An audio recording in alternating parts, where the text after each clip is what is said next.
Hey, before I kick off the podcast, I just want to shout out Next Door Clothing. Next Door, a clothing brand based out of Bondi in Sydney.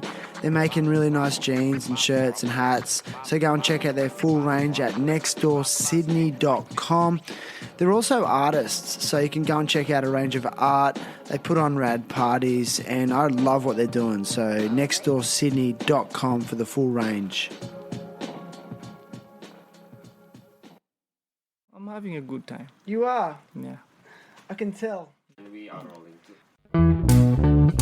Terrible happy talks. Terrible happy talks. Terrible happy talks. Terrible happy talks. Today's guest is Siri Prakash Bullock. Sierra is a wife, mother, lifelong yogi, Kundalini Yoga and meditation teacher, and yoga teacher trainer. She's the founder and director of NorCal Women's Camp Incorporated, a non-profit organization in Northern California which has been in operation since 2004, in which they empower and inspire women aged anywhere from 18 to 108. I can't wait to hear that story. Sierra holds a Bachelor of Science in Special Education, a master's degree in holistic nutrition and education. She's a certified CrossFit instructor, body-mind therapist, and much, much more. When Sierra is not spending time with her family, she can be found brewing kombucha and devising strategies to continually be of service to her community and those around her. Sarah is a dynamic enigma of positive energy and kindness. She is dedicated to serving, nurturing, creating, and renewing self-realisation in those that she meets and teaches. She endeavours to live by example in all that she does, and today, Sierra is with me to discuss her journey, views on holistic health and well-being, challenges, and hopes for the future. Siri Prakash Bullock, welcome. Oh, she's clapping me, air clapping me. How are you? That was great. Did you like that? Yeah. I'm glad. Wow. I'm glad. How are you today? It's Wednesday, Humpback Wednesday. It is. I'm excited to do this and excited with everything that you're doing. Thank you. I'm in awe and wonderment. Why is that? You're a teacher that's just well loved at the Green School. Thank you. And you have 2 kids. You surf. You skateboard. You're a husband. And you're doing podcasts. I'm just like, wow. I don't surf and skateboard as much as I'd like to. That's the one aspect of my life I've got to work on. Oh, and I learned that you hang on gymnastic rings. I know, like that's actually been something I've just really discovered since I turned 40 2 years ago. I read that it's really good just to hang and open up those joints, and since I've been doing it, not just my physical health has been better, but I find that it actually gets me out of like bad moods. It's like I just go and hang. I mean, from what I understand, that's something that you and your family are quite into. Is that right? Hanging out? Hanging and gymnastics and movement and CrossFit. You guys do a lot of that? Well, I don't CrossFit as much now since I had surgery on my right shoulder. Okay. But we do a lot of functional movement and gymnastics things at Wonderlust CrossFit. Okay. And I have a goal. So I've been working with the rings and strengthening my upper body.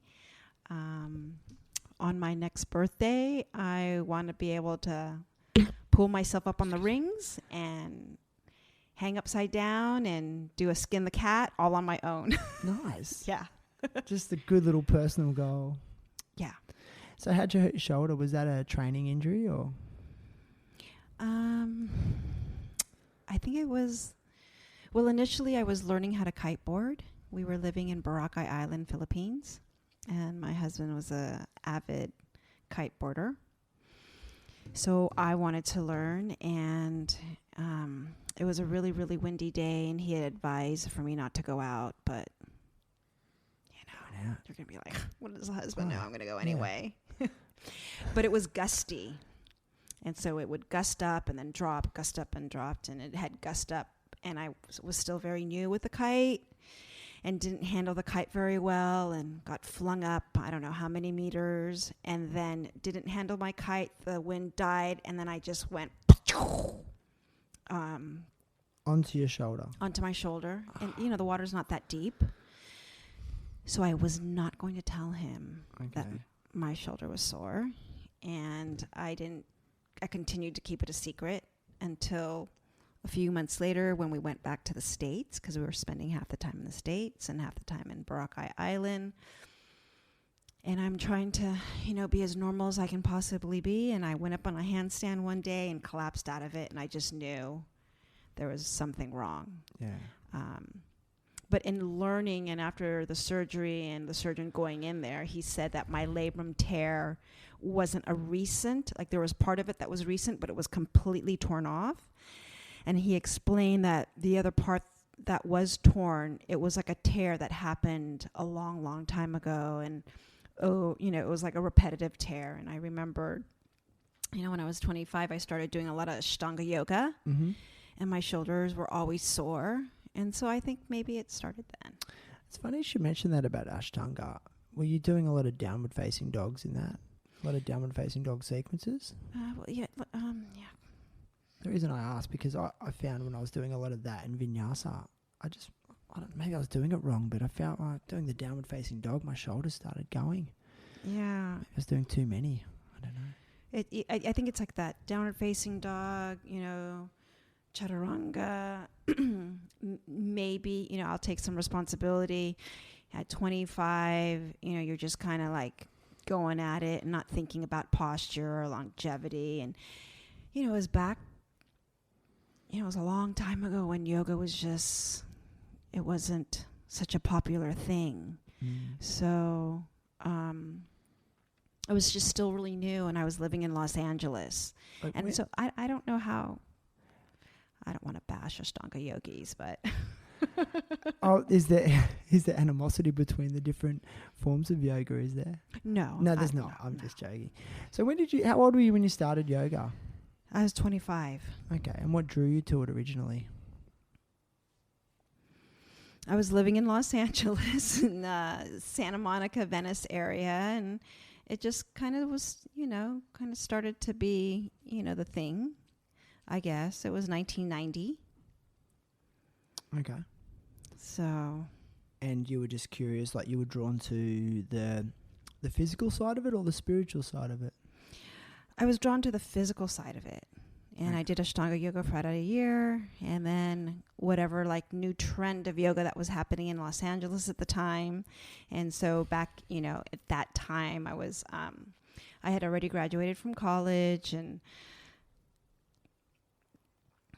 I was in the industry as an actor. I can't wait to ask you about this. Keep going. So, whatever, I'm living in the heart of LA, and whatever was, just kind of happening at that time. Yeah. I was trying and going for it. And, I had been a vegan since the age of 16. And so it just all kind of fit, vegan. Gotcha. I wasn't eating meat, the yoga lifestyle. And it was really mainly, my physical workout. Gotcha. And then after a few years, I just, was like bored of Ashtanga, and then vinyasa. I did a lot of vinyasa flow with Sean Korn, with Alanis Morissette right next to me. Yeah, everyone was doing this.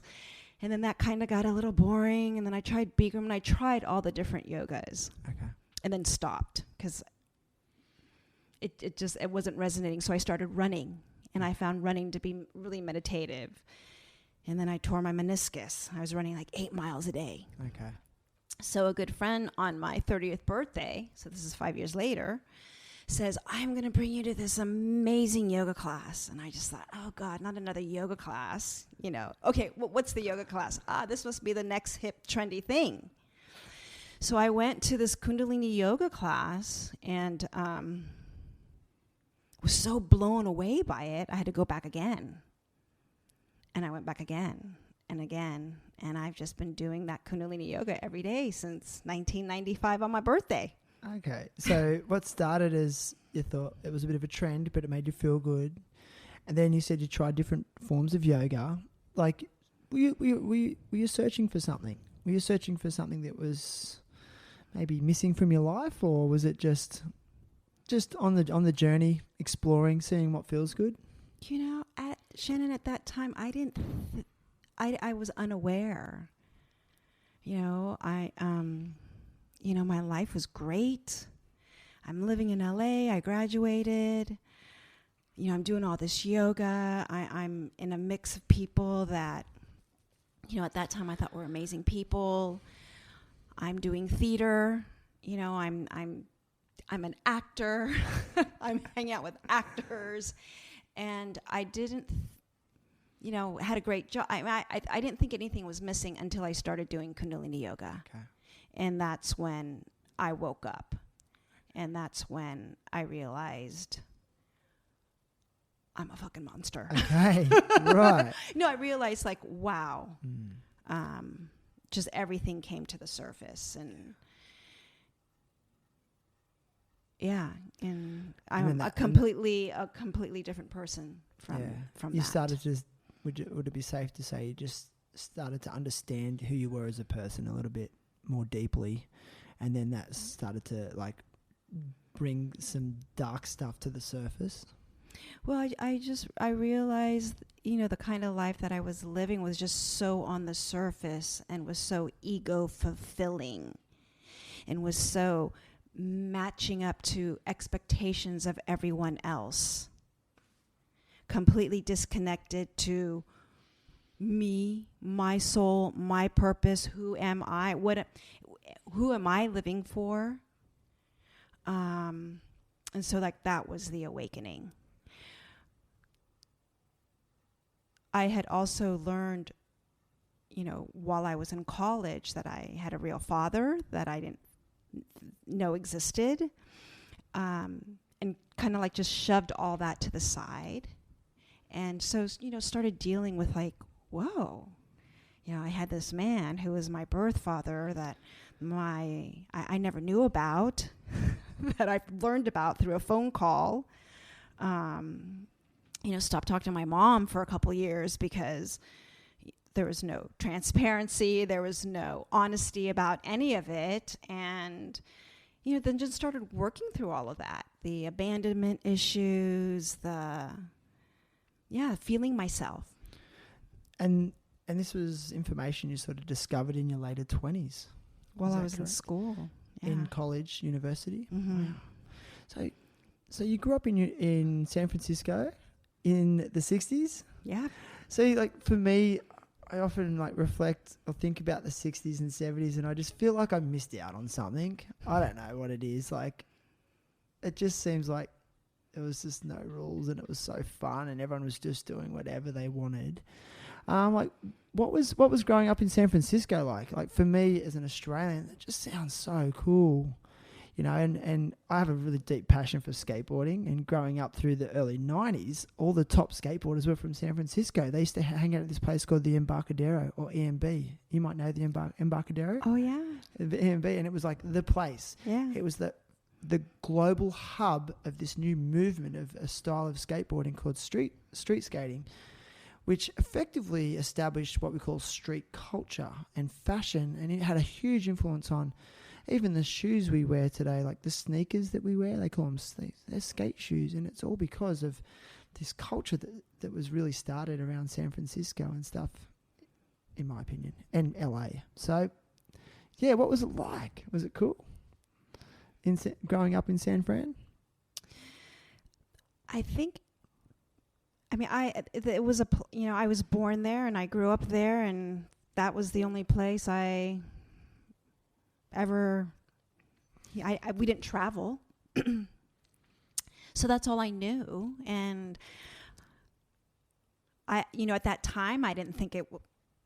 I didn't even relate it to, is it cool or was it cool? It was just our life. My brother was always down in Embarcadero skating. Oh, really? Across the street from us. So, we were in the Glen Park area of San Francisco, and across the street from us was just an open I don't want to say field because we were in the city, but it was just open space. And so the neighborhood kids, my brother and all his buddies, and my brother's 4 years younger than I am, built a half pipe. Okay. And that was great for them, you know. But hanging out in Embarcadero was where they always, you know, they always were there. And then there came a time where, you know, they had to run because the police would come and, you know, they couldn't be, you know, it's a financial, Embarcadero's a financial working area. There's people in suits and, you know, going to work and their offices. And I just remember my brother, you know, like coming home or maybe getting fined or a ticket or, so him with his skateboard heading out, going down to Embarcadero just always meant that, you know, at the end of the day, there was going to be some kind of trouble. So the Glendale area would that be described as an inner city area of San Francisco? Glen Park. Glen Park. Okay. Glen Park. Mm-hmm. So that's inner city San Francisco. Yeah. Wow. That's really, so you're a city girl. Oh, completely city girl. Yeah. And you did oil schooling in San Francisco? Yes. What kind of student were you? Like, what was your elementary school years like? Did you like school? So I went to St. John's Memorial School. So it's a private Catholic school right near Glen Park. And I guess, you know, during that time, especially it was like from first grade to eighth grade. So your last couple of years, you're in junior high school. And, you know, we're near the park and, you know, it's a time to rebel. And so those last couple of years were kind of fun, rebellious years. Got into a lot of pot smoking. It's the 60s and 70s. Is that what happened? Is it standard? It was totally standard. And I just, you know, gosh. Me and a bunch of friends, we would, the bathroom was like down in the basement. And so, you know, here we are in our Catholic uniforms. And we would go down in the basement to, you know, roll our joints so that during lunchtime we would go out in these back stairs and, you know, smoke our joints to go into class for, you know, religion or history or whatever it was. You know, but it was fun times and there was no harm being done. And, you know, we hung out in Glen Park and out in the canyon. You know, we weren't drinkers, but I don't know why pot was so easily accessible at that time. I mean, I would die if Paris was doing that right now. It's funny though, because California now is, I mean, marijuana is legal. Yeah. I mean, I personally have I've made a decision to use no substances for the rest of my life. I've experimented for sure. However, I must say, like my stance on marijuana and what I've started to learn about the medicinal benefits of it, I really feel like it should be more liberal and researched a bit more deeply. And you're talking about, you know, pot smoking in the 60s and 70s in California, but now they're leading the way in marijuana research, and that, you know, they're removing a black market that used to be there, and they're researching how it can be of benefit to society. And it's funny. And Shannon, yeah, back then, you know, we had Mexican gold, you know, like the Sinsemilla kind of swaggy stuff. Nothing compared to like, you know, what's going on now today. It wasn't that, you know, it was like coming in bricks from Mexico. It was just, you know, it was brown. It was like nothing. I don't even think anything really happened to us, but maybe we got the munchies. Okay.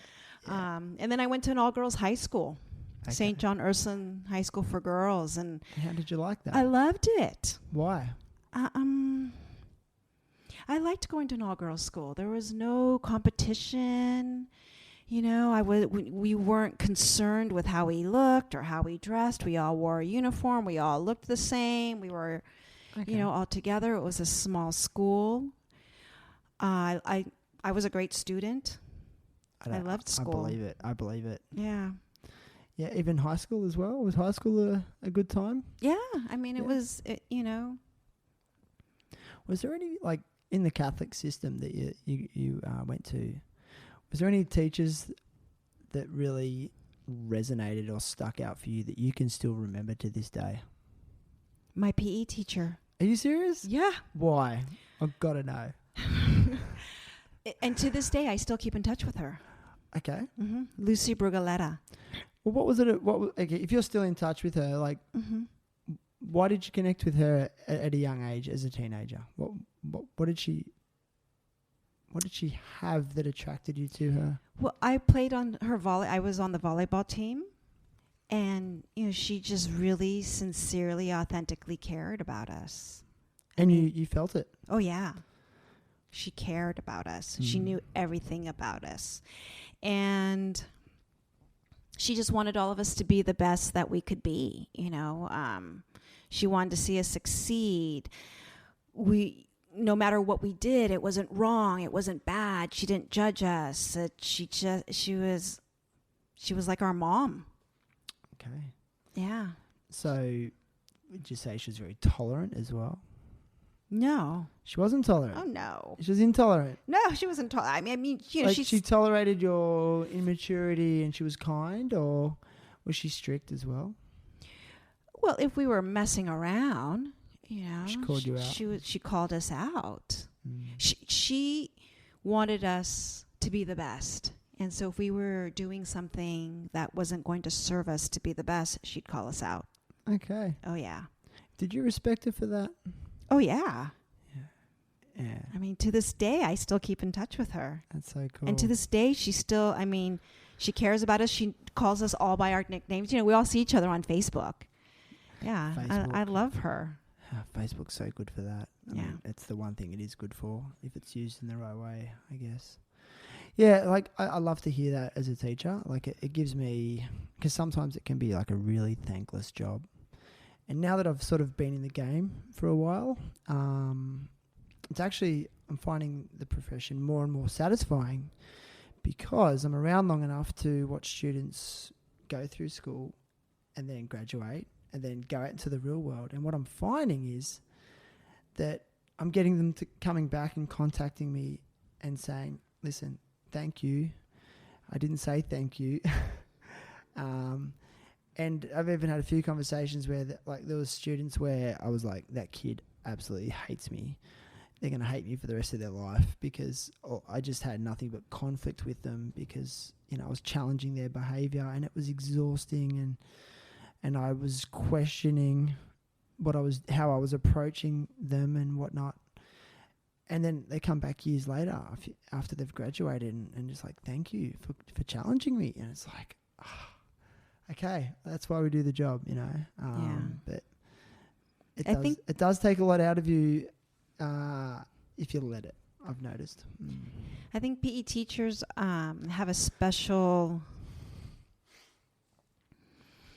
it's a special place for kids in high school. I know there's an academic portion to it, but it's not academically pressured. And, when you're out there and you're getting physical, you have a release. It's a release of stress. It's a release. And through that release, there's a bit of an opening. And so, all of us opened up to Lucy. And we're able to share, whatever it is we were going through in school, or boyfriends, or drama with other friends. And she was always there, and she always listened and gave advice. And, like I said, out of all my teachers, and to this day, I felt like, she cared about us, really. It's so funny. And that's another thing I've learned about teenagers is, mate, they can sense authenticity and they can smell bullshit a mile away. You know what I mean? You got nowhere to hide. But going back to the whole PE thing, I agree with you. And I used to really like my PE teacher too, and that was an influence on me wanting to be in Australia we call it PDHPE, which is personal development, health and physical education. So it's one subject. So 2/3 of what we do is around health and personal development. And the other third is the physical component. So we're kind of in the classroom teaching more. But I notice as soon as I get kids outside and the context and the structure of the classroom changes, like you just said, they change with it. They are more open. They're more willing to talk. And I have some of my best conversations at the start and the end of a lesson because kids are helping me set up some marker cones for a drill, or packing up after a game, collecting all the bibs. And they're like, oh, what are you up to on the weekend? Oh, yeah. I'm like, oh, can you just grab that ball for me? Can you put those balls in the bag?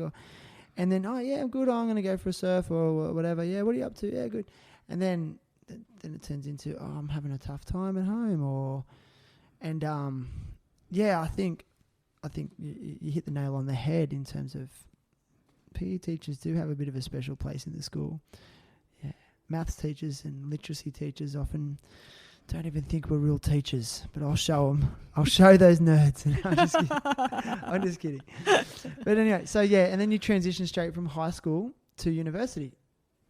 Is that right, or did you have some time off there? No, I went, in California, you can go to a city college. So I went to San Francisco City College for a little bit, for like a semester or two. And then I went to Ohlone College in Fremont. So can you just maybe let us know where Fremont is? So Fremont is in, it's South Bay. It's south, like maybe an hour south of San Francisco, in the Southeast Bay. And Ohlone College they offered an associate's degree in deaf and hard of hearing studies. So my Bachelor of Special Ed is in deaf studies. Like I do American Sign Language fluently. So you speak sign language? Yes. Fluently. Mm-hmm. What drew you to that? Why that?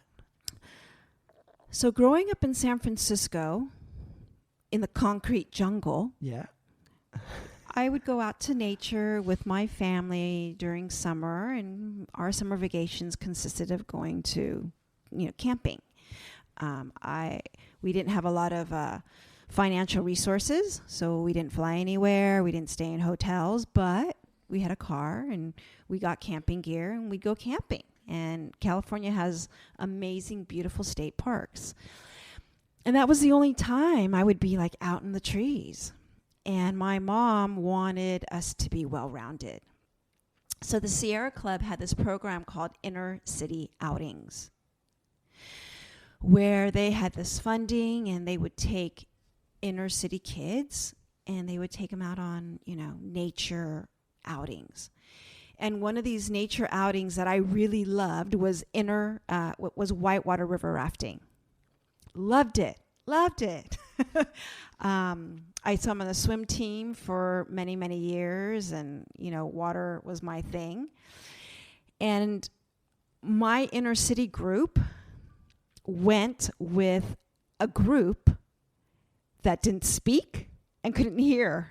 And we were like, what? What? Yeah, they integrated because we were a really small group. There were like 12 of us. And, like these groups that they were taking whitewater river rafting were like, groups of 20, 30.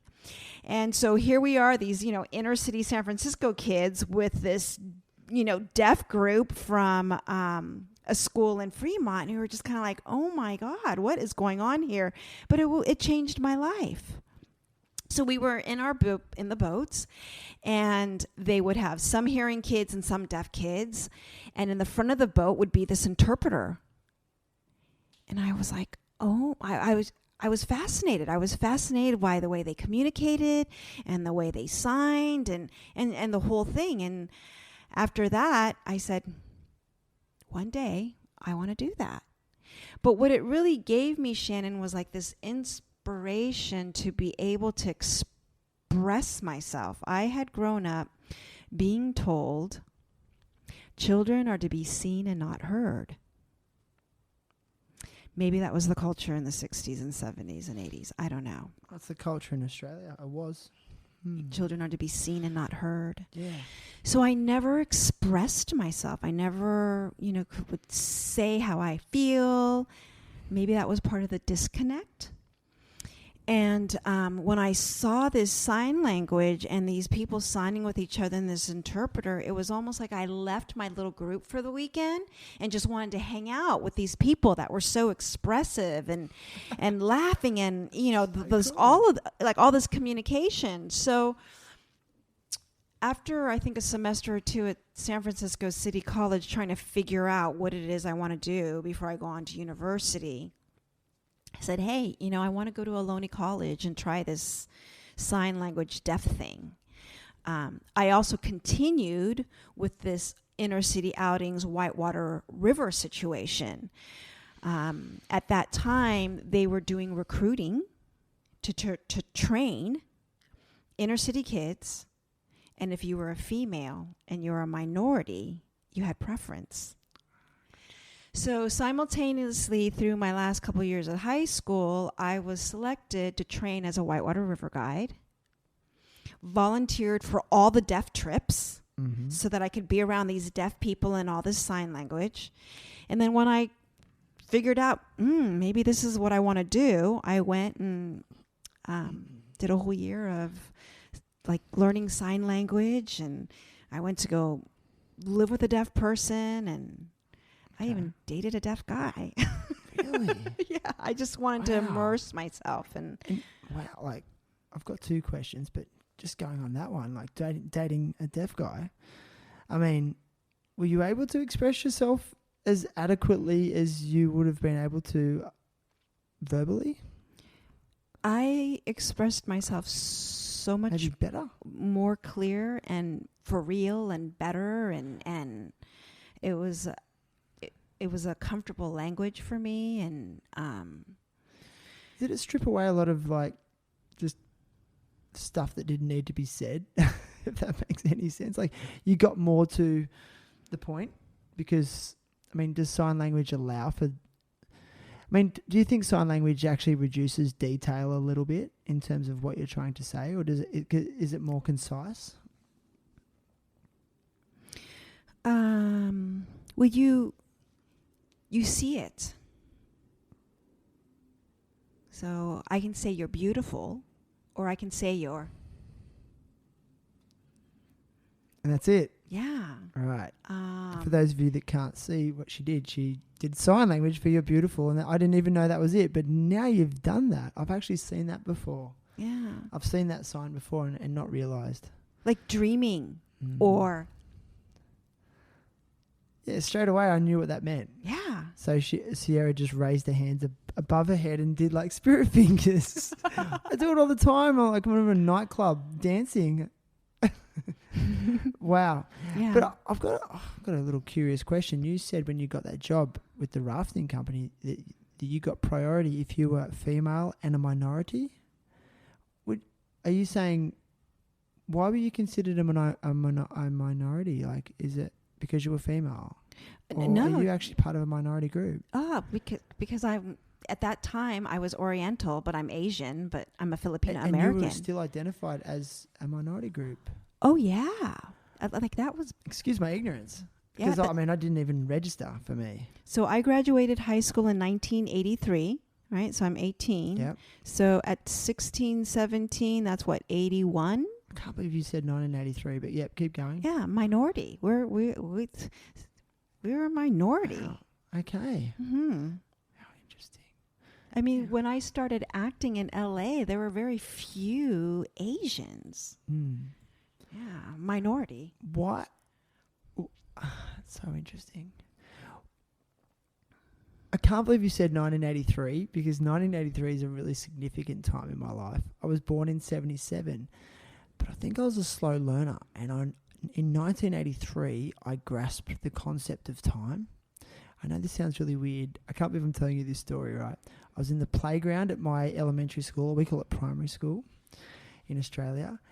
And some kid in the playground goes, we're talking about, like, he goes, oh, it's 1983, you know. And I went, what do you mean it's 1983? What's that mean? He goes, well, last year was 1982 and next year's 1984 and then it'll just keep going and that's what time is. And I just went, oh, I get it. Slow learner, yeah. I was like 5 or 6. And then my wife was born in 1983. And then I actually thought about when I had that conversation with the kid in the playground. This is a true story. And it was around the month she was born. Oh my goodness. And I was like, I know this sounds like a tripped out sort of thing to say, but I'm like, maybe that was when she was born and I had this like moment. I don't know. Anyway, let's talk about your acting career. I'm so curious. How did it go? Did you chase the dream? So you went to LA for 13 years? Yeah. Chasing acting? How'd you go? Well, I wanted to do acting, before. I mean, it was a dream while I was in high school. And my mom was like, you can do acting for your whole life. Before you can even think of acting, you need to go get a college degree. That's why I had to go to San Francisco City College, because I'm like, what am I going to do? My passion, sign language. There's a program at Ohlone College, which is South Bay, Fremont. And then bing, bing, bing, bing, bing, bing, bing.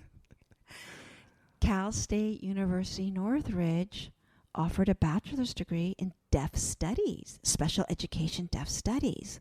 And Cal State University Northridge is in the San Fernando Valley down in Southern California. Wow, okay. My ticket to LA. You really wanted to get to LA. I gotcha. So I did all my general requirements at Ohlone College, got my associate's degree in sign language. So I only had a couple years to do down in Ohlone College. I mean, at Cal State Northridge, and got that degree and was like, all right, now I'm going to pursue acting. Wow. And one of my, I guess, first gigs was National Theater of the Deaf. Okay. Mm-hmm. Right. And so it was all miming? Miming. Oh my goodness, Shannon. No, there's no sorry. miming in sign language. Is that not politically correct? I'm sorry. Excuse my ignorance. I don't know. Is that how they act? I don't. What was the form of acting you were doing mainly? It was all theater. It was stage, and there were 2 hearing people, and we were the interpreters and actors. Okay. With 4 deaf people. Okay.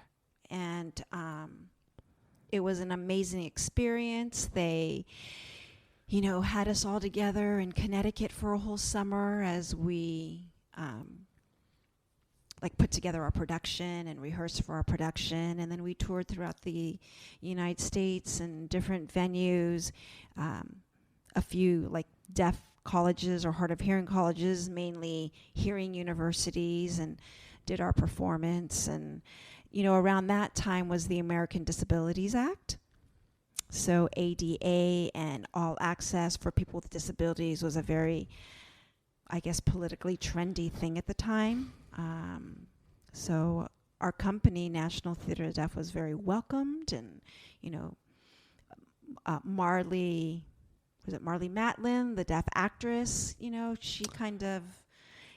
She kind of broke the barrier in Hollywood a little bit. She was in a few famous movies. I'm trying to think of the movie. She was like a love story. I know who you're talking about. Yes. Yeah. So all of that was around that time. Oh, wow. Yeah. And so it was a lot of theatre. And did you get any sort of film sort of gigs as well? Or? So I did theatre for quite a few years, and studied with drama theater teachers and coaches, because during that time there were you were either an actor. We didn't have any reality TV. There wasn't a lot of special effects. It was still the old time real acting. So it was either stage or film. And you didn't want to do TV. TV was for models. You didn't want to do commercials. If you were a real actor, it was going to be stage or film. During that time, there was not a lot of Orientals or Asians in film. How interesting. Sorry, yeah. Okay, keep going. Yep. So, I pursued trying to get an agent and a manager, and they finally said to me, there's so many small film audition roles that we're sending you out on, but a lot of these TV commercials are starting to call, Asian Oriental talent, and you need to start going out on these auditions. And I was like, there's no way, man. I'm an actor. I'm not a model. I'm an actor. I'm not going to do commercials. Right. You're not going to sell out. Yeah, I'm not going to sell out. Are you kidding me? So my agent, she said, okay, listen, you exercise every single day. You think about these commercial auditions as exercise, so that when you have a call or a reading or anything in front of a film producer, you will be so well exercised, you won't get frazzled. So I went ahead and, started doing that. And at that time, I'm a cocktail waitress, I'm a waitress, I'm a massage therapist, I'm doing all these different jobs to make ends meet, while many of my model friends are sitting around having coffee all day long, collecting residual checks from commercials that they're doing. I went on about 116 commercial auditions before I booked my first commercial. Yep. And that first commercial was a Gatorade commercial with Michael Jordan. No way. Yeah. MJ. MJ. You met MJ? I didn't shake hands and have coffee with him. It doesn't matter. You're on the set with MJ. Yeah, it was really out of town. super cool. Yeah, Gatorade. Okay. And then what I started to learn is directors and, production teams of these commercials, they tend to stick together and work together. And my agent said, there's a good chance that the same production team is going to call you on another commercial. I made really good friends with the makeup artist and the costume designer, and sure enough, not because of them, but I got called in for another commercial, and soon I started getting all these residual checks and didn't have to sling cocktails as hard. Right. And was able to enjoy coffee on 3rd Street with all my friends. Wow. That was a lot of fun. And you were able to sustain a living for, a certain amount of time. A little bit of time. I was offered a contract to be a MTV. Do you remember, were you around when they had MTV VJs? I know what MTV is. It wasn't very popular in Australia, but everyone knows what MTV is in Australia, yes. Okay. And were you a host on MTV? So, here's my agent again, right? And she's like, I'm going to send you out on this MTV VJ thing. And I'm like, what? That's not acting. That's reading from a teleprompter. I'm an actor. I'm not going to go do this. Think about it as an exercise. So sure enough, I go and I get called back again, and I get called back again, and I get called back again. And then she says, hey, they want to fly you to Singapore. And this is I guess maybe 92. And I said, Singapore? And she's like, yeah, MTV Asia. They want to screen test you. So I, went to Singapore and had a great time. They put me up, in beautiful hotel, flew me first class. I was like, wow, this is so great. And met the other VJs and screen tested, and it was interesting because they tried to sell me on Singapore. They took me to all these places and they showed me what kind of life I could have and how I could wear Prada shoes and go shopping on Orchard and own Gucci bags, and it was such a bizarre experience. But I didn't want to stay in Singapore. So they were trying to entice you, like you'd kind of actually got the job, but they were trying to convince you that it was they wanted to keep you. Were they trying to give you the hard sell, I guess? Well, they were just I guess, showing me what life could be like in Singapore. They didn't offer me the contract yet. Right. But what life could be like. In one of the screen tests that I did in LA, I don't know how it got in the screen test, but you know, Shannon. So at this time, I'm still smoking a lot of pot. Okay. Well, you're an actor, weren't you? Come on. That's all actors do, isn't it? And I'm just joking. And so, in my interview process, Nigel, the producer, says, "Look, I know you like your pot, and Singapore zero tolerance. So do you remember, I guess, all the names are fogging my mind, but I guess he was a radio DJ, Casey Kasem or something? Rings a bell, but maybe it was more in the anyway. So his son was a VJ as well, and he's like, Sorry, I should have asked this earlier. What's a VJ exactly? A video jockey. Oh, an MTV video jockey. Gotcha. There's a cultural difference. I've heard of a DJ. No, I'm giving away my age here. VJ. I'm like senior citizen now. You're not compared to you. You're like, what's a video jockey? You never saw the MTV VJs? The video jockeys? We didn't actually, in Australia, for us, MTV was like a music show where we had a similar thing called Rage, and it was a channel that just played music videos, all day. But we always assumed that MTV was the same. I didn't realize it actually had hosts and stuff like that. Yeah, you sit there, you stood there in your cute little outfit, and you'd introduce the next video. Okay. Yeah. Right. It was so you did some of that. I screen tested to do that. And so they were showing you life in Singapore, and because I've been to Orchard Road in Singapore, and but this is like 90s. What was it like? There was hardly anything there. It was, Gucci and Prada and Louis Vuitton. And I mean, the 90s compared to Singapore today is night and day. Okay. Well, they offered me a contract, and I didn't take the contract. Why? I didn't want to be a VJ. Okay. I was an actor. And I didn't want to be in Singapore for 2 years. I wanted to stay in Hollywood. I wanted to stay in Los Angeles. I wanted to pursue my acting. And I was like, how is a VJ going to get me to be an actor? Yeah. Do you feel like because it was taking you away from the actual craft? And yeah. It was which attracted you was the craft of acting. It is a craft. It was all about the craft. Yeah. I don't think it's about the craft anymore. But in commercials, I can see how it's still an art form. Because you have to act in a commercial. Or is it just a few one-liners? You're shaking your head. No. Okay.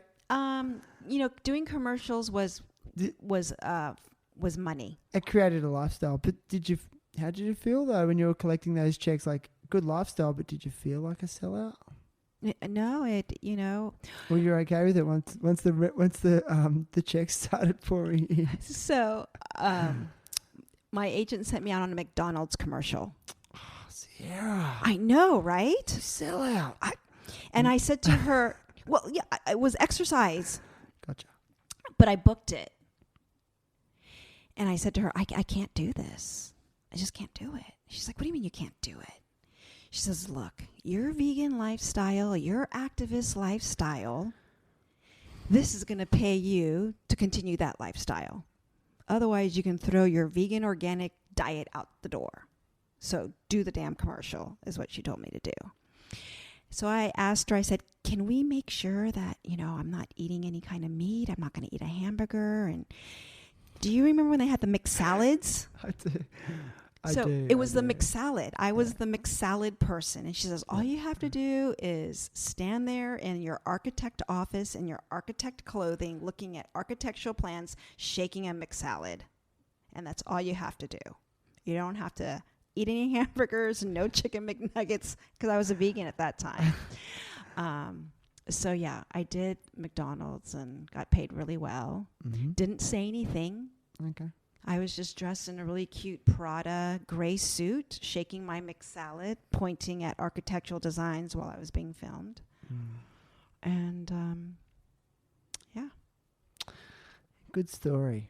It's a good story. Like when I hear that, it stirs up a lot of conflict inside me, because like I see like actors, musicians, like people who are trying to make it in acting, sport, music.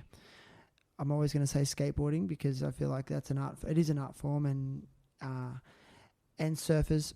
I just feel like those people put so much time and effort, and I do like to see them get paid. I love it when I see a skateboarder get sponsored by Nike, even though I don't believe in Nike personally. But I'm like, that guy deserves that money. He's put his body through hell and just dedicated there his whole life. And it must be a very challenging day when you feel like you have to question your ethics and play the game, because then it allows you to continue with the lifestyle that you want, and yeah, like buy into the superficial side of those things. I get it. I do get it, but it's so easy to sit back here right now and go, oh, you're a sellout. You did a Macca's ad. And maybe when I was in my 20s, I would have said that and threw my microphone on the ground and walked out on you. No, I'm just kidding. I wouldn't have done that.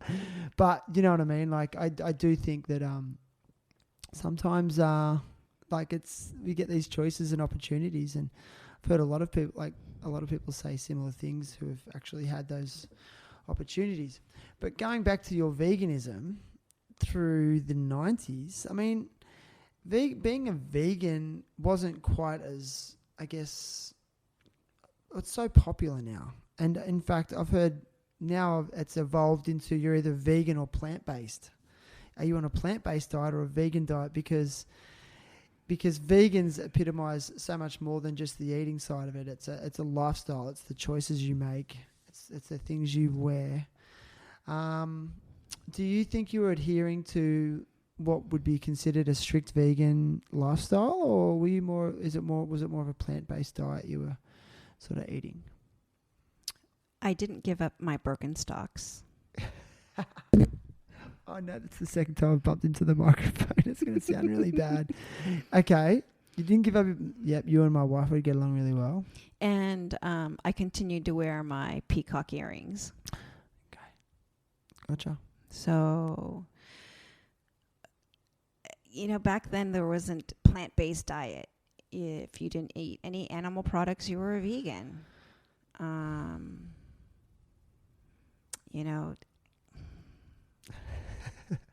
It's crazy today.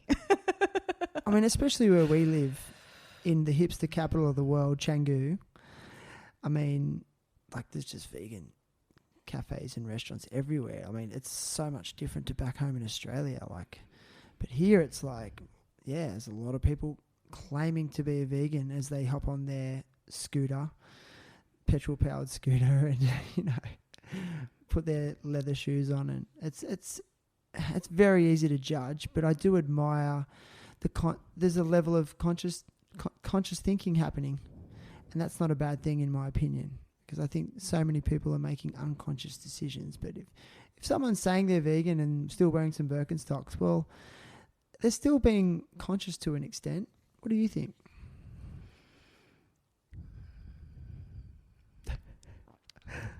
I just love your thought face, like when you really are thinking. Sorry, I'm not laughing at you. Well, the topic of food and all the labels, and the word conscious is the key word. So if we were to be purists about the whole food trip, we would know the source of our food. Was it grown consciously? How much? I mean, think about how many vegans, including myself, eat all this processed fake meat. What kind of carbon footprint? What kind of fossil fuels? It's a processed food. Yeah. How? I have a good story. So I was a vegan for how many years? I became a vegan at 16, and then I stopped being a vegan at 37. So how many years is that? That's, I'm going to sound really dumb here. What's that? 16 years? 16? No. So 16. Anyway, at age 16, I stopped eating all animal products. I'm going to sound so dumb later, but anyway, keep going. And then I started eating animal products when I became pregnant at 37. Gotcha. Okay. So listeners, you guys do the math. Gotcha. I don't know how many, I don't remember how many years that is now. 20 it is, years? No, it's 18 years. 18. 16 to 37? Yeah, that's 18 years. Yeah. Yeah, no, 19 years. 19 years. It's definitely 19 years. And I started eating meat because I was pregnant, and everything I ate as a vegan came out of my body. Like, I was projectile vomiting. Your body was rejecting it. My body rejected every single food I ate as a vegan, and I lived in my bathroom near my toilet for 7 weeks. But you just kept persevering for all that time. Because I was a vegan. Purely, so you would, when you chose to be a vegan at 16, you were driven by the ethics, not by the actual health side of it. No, I was driven by it because I went to a prom and had steak and threw up for 24 hours. Okay. So you, okay. And it was like, You'd eaten steak before, obviously. Yeah. So maybe you just had a bad steak. Maybe I had a bad steak, but I stopped eating steak. And then I looked at a chicken and I couldn't eat a chicken. And I was just like, I can't eat any more meat products. I can't eat any more animal products. I didn't get into the politics of, there was no PETA, PETA, then or anything. I just wasn't going to eat any more meat. It made me, the smell, the look, the whole thing just made me sick. Gotcha. And then I got pregnant and I couldn't keep anything in my body. And then I started craving meatloaf. And my husband was like, there is no way am I going to give you meatloaf. Yeah. I'm like, but I'm craving meatloaf. Like, I got to have meatloaf. And so at this time, we're living on 300 acres, southern Humboldt, up in the hills, no neighbors. And I call my friend on my bag phone and I say, you have to make me a meatloaf. And on Kenny's way coming home, I'm going to have him stop by and pick it up. And don't tell him what it is because she lived in town. And you hadn't eaten meat for 21 years, not 19. How many, whatever years. Oh, man. It's funny how, like, when you got a microphone in your face and then you have to do, like, the most basic maths, my brain doesn't work. What time did you wake up this morning? I wake up at 4:30 every day. See, we've been up since 4:30 this morning. That's why we couldn't figure out the math. I don't even want to look at the time right now. I've never been that way inclined. But anyway, keep going. So, I said to my husband, you need to stop by Laura's, who lives in town, before you come up the hill. So, he has to drive 4 miles up a dirt road up to our mountain house and just pick up something for me. He picked it up, brought it home, opened it up, and he's like, meatloaf? You can't eat that. You've been, like, at the toilet for 7 weeks now. You haven't eaten meat in how many years? You can't do that, Sierra. Oh, you watch me. I had a slice. I had a second slice. I had my third slice. Shannon, I opened my eyes for the first time. How'd you feel? Amazing. Wow. I ate that entire thing of meatloaf and felt like a brand new person. So after that experience, I continued to eat meat. And, my husband is a very, like, organic, clean eater and, pasture raised, no antibiotics, organic meat. Mm-hmm. He's the one that really led me to, like, what is the source of our food. Had Paris, tried to go back on my vegan diet because, now I'm nursing my baby. I got to go back on my vegan diet. Not only did I continue to get sick, but now my little baby is projectile vomiting. And while I'm nursing him, I am still craving meat. So I realized that food is medicine. I didn't have any kind of digestive issues. You would think after 21 years of not eating any animal products, like something in the digestive system would go wrong. Nothing went wrong. I felt like this energy. I felt like a brand new person. I birthed a healthy baby. And I knew that when Paris was old enough for me to go back to school, I had to go back and like study nutrition because there was something remarkable about it. So we studied a lot of dietary systems and the pros and cons and when is it appropriate, when wouldn't it be appropriate. But my biggest takeaway from going to school was know your source. How was it grown? What kind of soil did it grow in? How was the animal raised? How was the animal fed? How was the animal harvested? And all of that is consciousness. And I see a lot of people today eating a vegan diet, but they have no idea where their food came from, how it was farmed. Was it farmed? How was it grown? How was it picked? What was the frequency of the people who were farming it? You know, a lot of processed foods and... Yeah, I agree with like animal cruelty and that line of thinking, but there's also land cruelty and human cruelty and some of the food that is mass produced and the circumstances in which they're grown, and it's being done under slave labour conditions, and then they're ruining land often in developing countries, and then the land is unfarmable after they've harvested one yield. Then they go on to the next and do the same. Well, I'm sorry, there's a conflict there, isn't there? Yeah. And I'm listening to what you're saying and 100% agree. I did try, I wouldn't say a strict vegan diet, but a vegetarian diet for a period there, and it just did not work for me.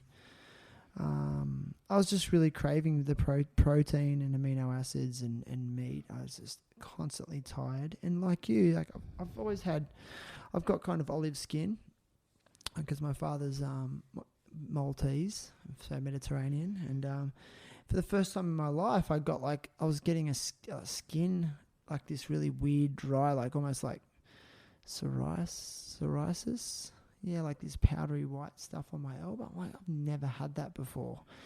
And, you know, if we start to listen to our body, it was kind of like you were saying, your body's projectile vomiting and your feelings. Well, like your body's actually... I remember a doctor, it was a nutritionist I knew in Australia, said to me once, she said, your body is smarter than you, like it, and you need to listen to it. And it's like, oh, that's a good call, yeah. So, and I had a very similar journey to what you're saying. And my journey with it probably only really started about 7 or 8 years ago because I had a chronic ankle injury that just would not heal. I had 2 ankle surgeries and I got a cyst in the bone. I had a fracture that didn't heal properly, and then it turned into a cyst in the bone, and then I had to have another operation, and they grinded.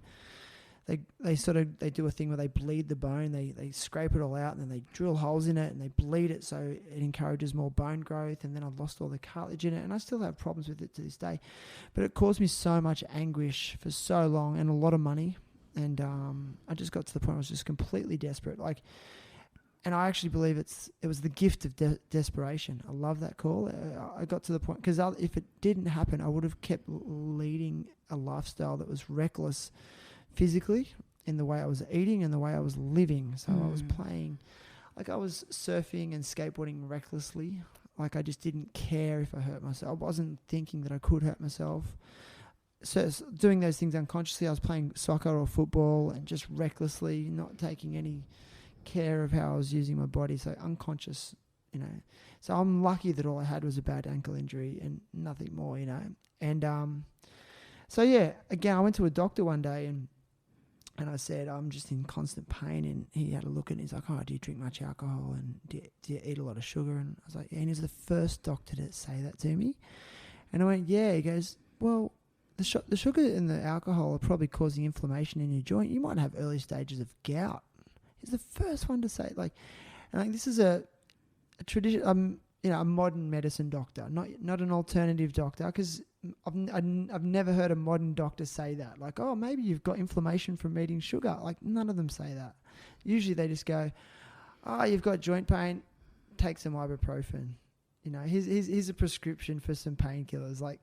But anyway, I know I'm going on a bit of a rant here, so excuse me.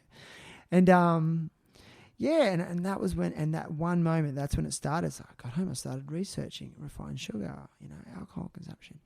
So then I just started really analysing my diet. And the funny thing about it was I was a PE and health teacher, and I was teaching to the Australian curriculum, which was to teach about the food pyramid, which is this, and you may have heard of it. It's the food pyramid, and the bulk, and it would say that the bulk of what you had to eat was carbohydrates, breads, pastas, rice. That was the big part. And then the next part was fruit and vegetables, and then it was nuts and oils, and then it even had in the top part of it lollies and ice cream as sometimes food, which it still is. Let's be realistic. But I mean, the fact that they're saying that you should be eating, carbohydrates as the primary source of your diet, they've been teaching that for years, and that was the first time I really questioned it, and I went, that's not right. And so then it started this, and I started actually listening to podcasts about the paleo lifestyle, and that's when it really got started. And then for me, it started, and then it's evolved into experimenting with ketogenic diets. And I'm 42, and I'll be honest with you, I've got a very busy life with little kids, obviously, and full-time job, whatever. But I don't think I'd be able to live the life I lead and actually do it right without conscious food decisions. There you go. Yeah.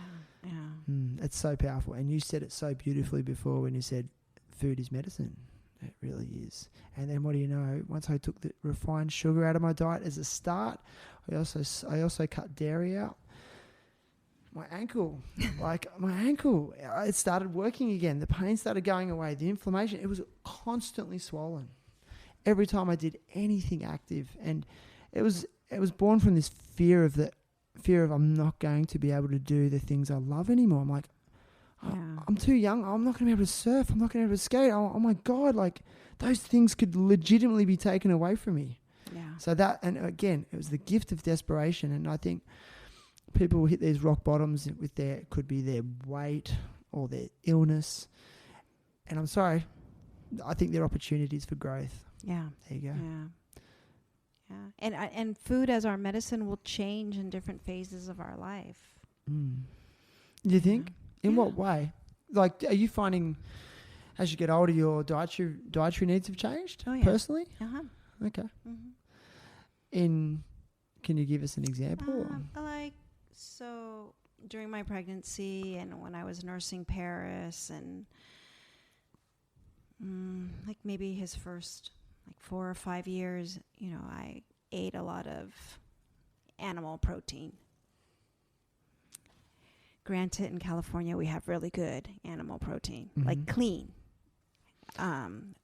Good meat, good dairy, good, and good cheese. And I knew where it all came from.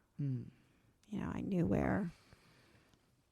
I had friends who were farmers, and I, knew where my beef was coming from, and where, sorry folks, where my lamb was coming from. I mean, we're blessed like that in California. We can eat, food from 100-mile radius of where we live and have some of the best clean, organic food. Amazing. And then moving to Southeast Asia and, phase of my life changing. I'm going to be 55 and I'm, menopausal already. I feel that my body has different needs in regards to how to fuel it. Talking about menopause, and as a middle-aged man, I'll openly say my knowledge is limited. I don't want to.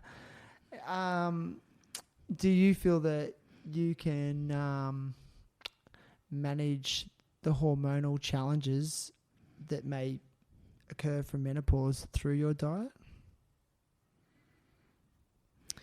Shannon, is that a loaded question? It's another podcast. Let's not go there. Yeah. But yes, you do. overall you do. It's for any women who are listening, who are going through perimenopause or, menopause, it's a holistic approach from lifestyle to food to attitude to spirituality. I mean, it's, if you want to keep your wits about you or it's actually to receive it as a blessing and as a growth and to allow this phase of womanhood to serve you and usher you into like liberation and wisdom and peace. It's a whole approach to it. So yes, dietary, food, exercise, lifestyle, Are these the messages and the themes that you cultivate at your women's camps in Northern California? Women's camps in Northern California, Philippines, here in Bali, and it's just not geared for women who are in the same phase of life as I am in, right?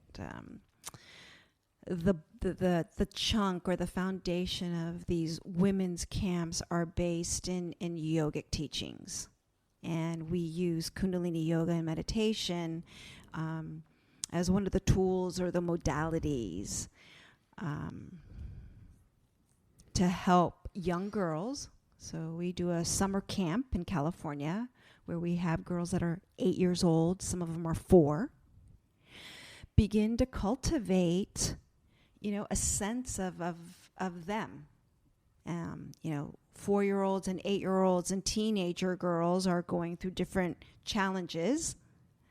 And then women in their 20s, 30s, 50s, 60s, 80s have different challenges.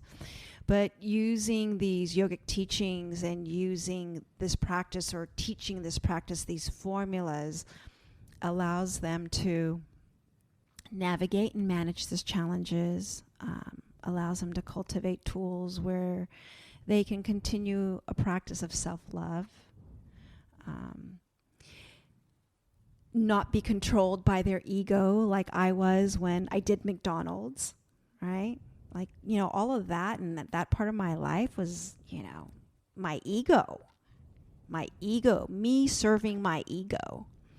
And with these camps and these teachings, it's like, we need the ego. But, let's cultivate and navigate life where the ego is serving us.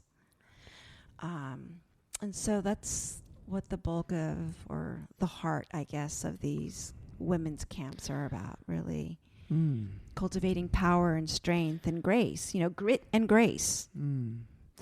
It's really cool. I mean, I really admire what you're saying, and I was just sort of sitting here listening to you, and I feel like there needs to be more men's camps and men's groups. There, I said it, because there's, like exactly what you're saying. And conversely, I think my a quick story, like, again, being a PE teacher in Australia, we analyse health statistics. It's called epidemiology, and we analyse the mental health statistics in Australia and the globe. And the kids would be analysing it as part of their high school studies, and the course that I was teaching was a university graded course, so they had to go quite in depth and had to draw links to government health policy and what the major health concerns in the country were. So the major health concerns in Australia, the priority areas were like road traffic accidents, smoking and alcohol consumption. And then the big one, number 3, was mental health, mental illness and self-harm. And then you look at the statistics, and males were just overrepresented, okay, in terms of depression, anxiety, self-harm, alcohol and substance abuse. And I mean, it was the first time I looked at it, I just look at it and go, like, wow, like there's a problem that men's health is also of a great concern. But it's I don't know what it's like in the States, but it's becoming a bit more. It's just not spoken about as much. And I feel like there's a lot of men suffering in silence because it's just not the stereotype that you should be demonstrating. You know, you got to put on this tough exterior and then suffer inside. I don't know. Do you agree with me, or am I off track a little bit? I agree. Do you see sort of same things? Yeah. I mean, Anyway, it's just an observation. Look what's happening in America. Is it the same sort of thing? Like I'm a little bit clueless. So I don't really watch the news or follow mainstream media much. Like, is there issues like that in the States or? I think it's globally. Yeah. Yeah. So let's not put a gender on it, but just as humans, as parents, we're not given a book on how to raise a human. And as humans, we go to school, but there's not, topics on how to be a human.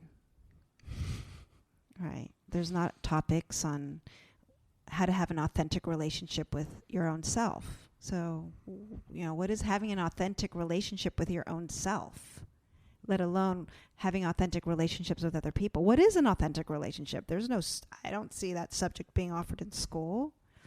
I don't see, communication, conscious communication being offered in school, how to listen. Just some of these basic things, removing gender from it, and for us how to be, how to live.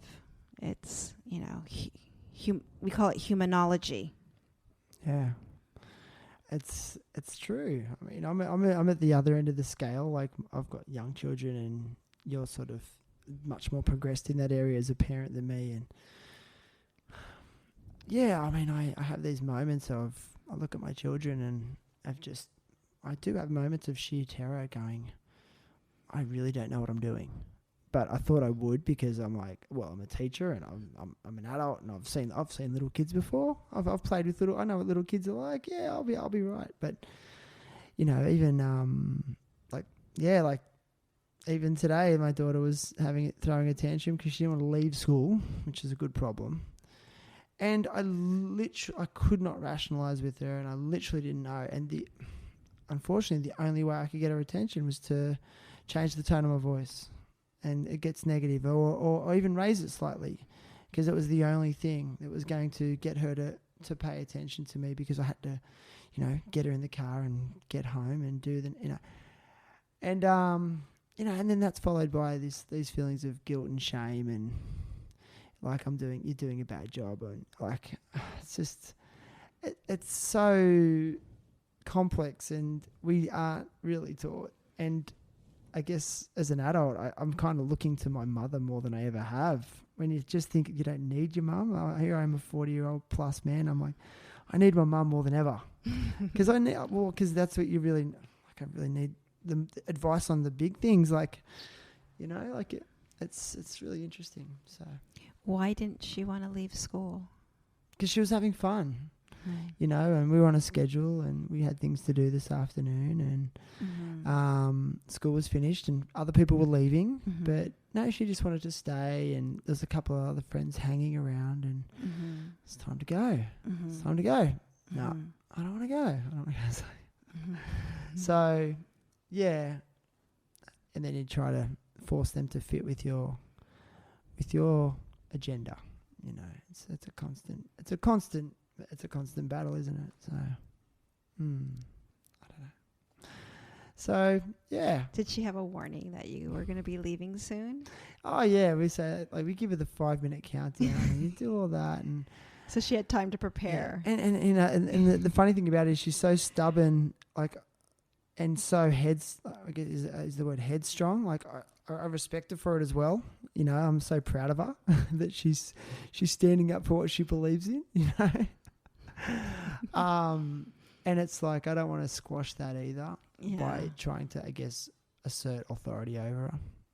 So anyway, that's just me, just verbalizing my afternoon. But it's not always like that. And I really agree with just with the depression and anxiety thing, like it's a growing massive problem in Australia. It's followed on by a lot of prescribed medication, and then people being, addicted to prescribed medication. And I'm pretty sure that's a similar issue in the States. I just really feel that, going back to the food thing, I feel that food can actually be powerful in helping balance that out as well.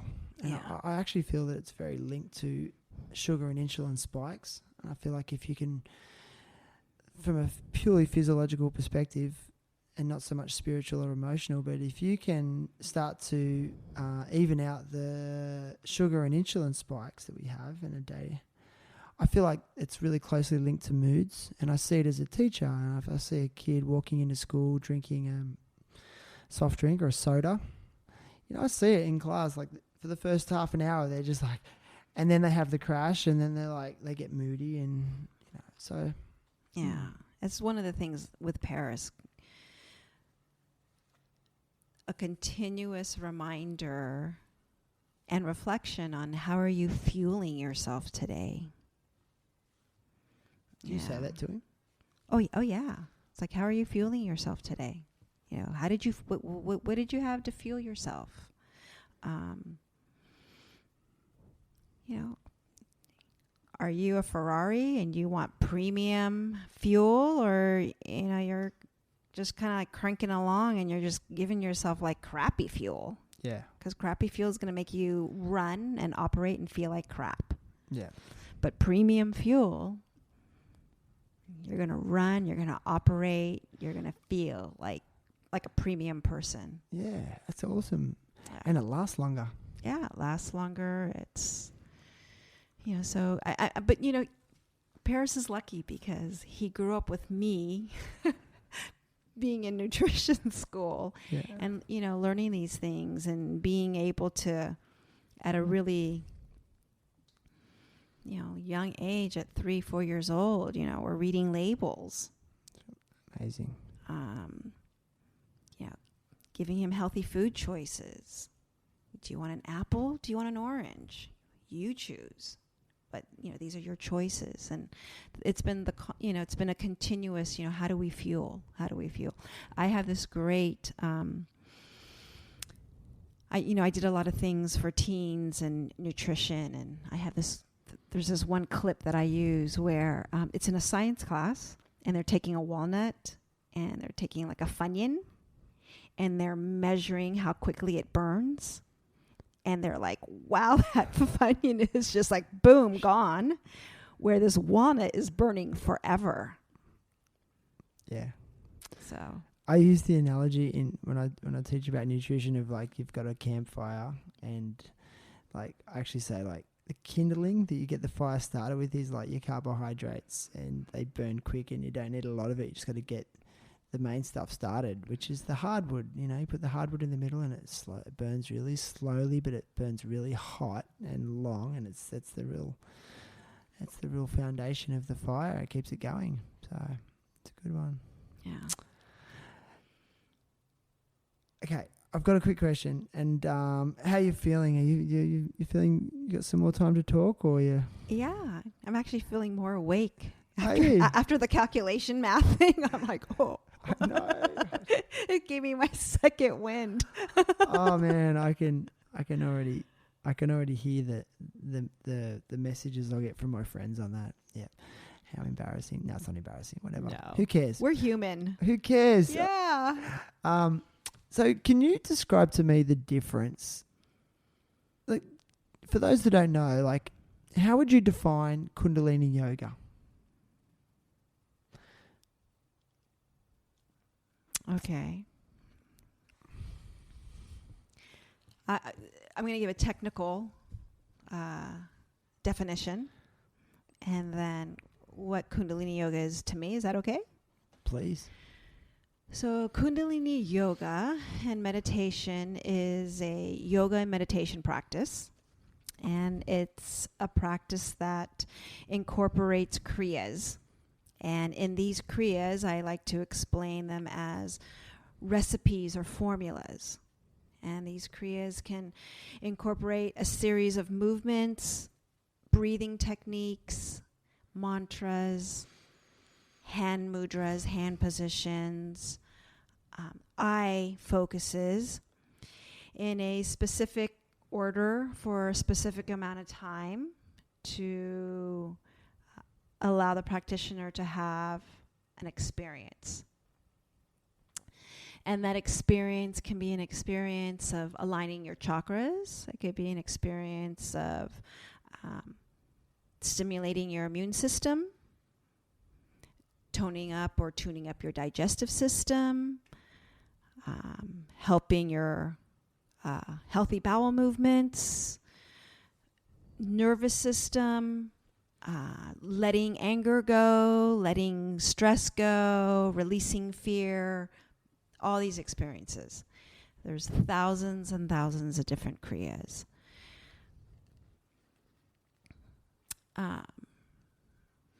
When you say kriya, can you maybe, just for those that aren't sure what a kriya is, maybe a word to describe an issue that you're having? Or what's a kriya exactly? So a kriya is a complete action. Okay. And in Kundalini Yoga, we use kriyas. And these kriyas are these formulas.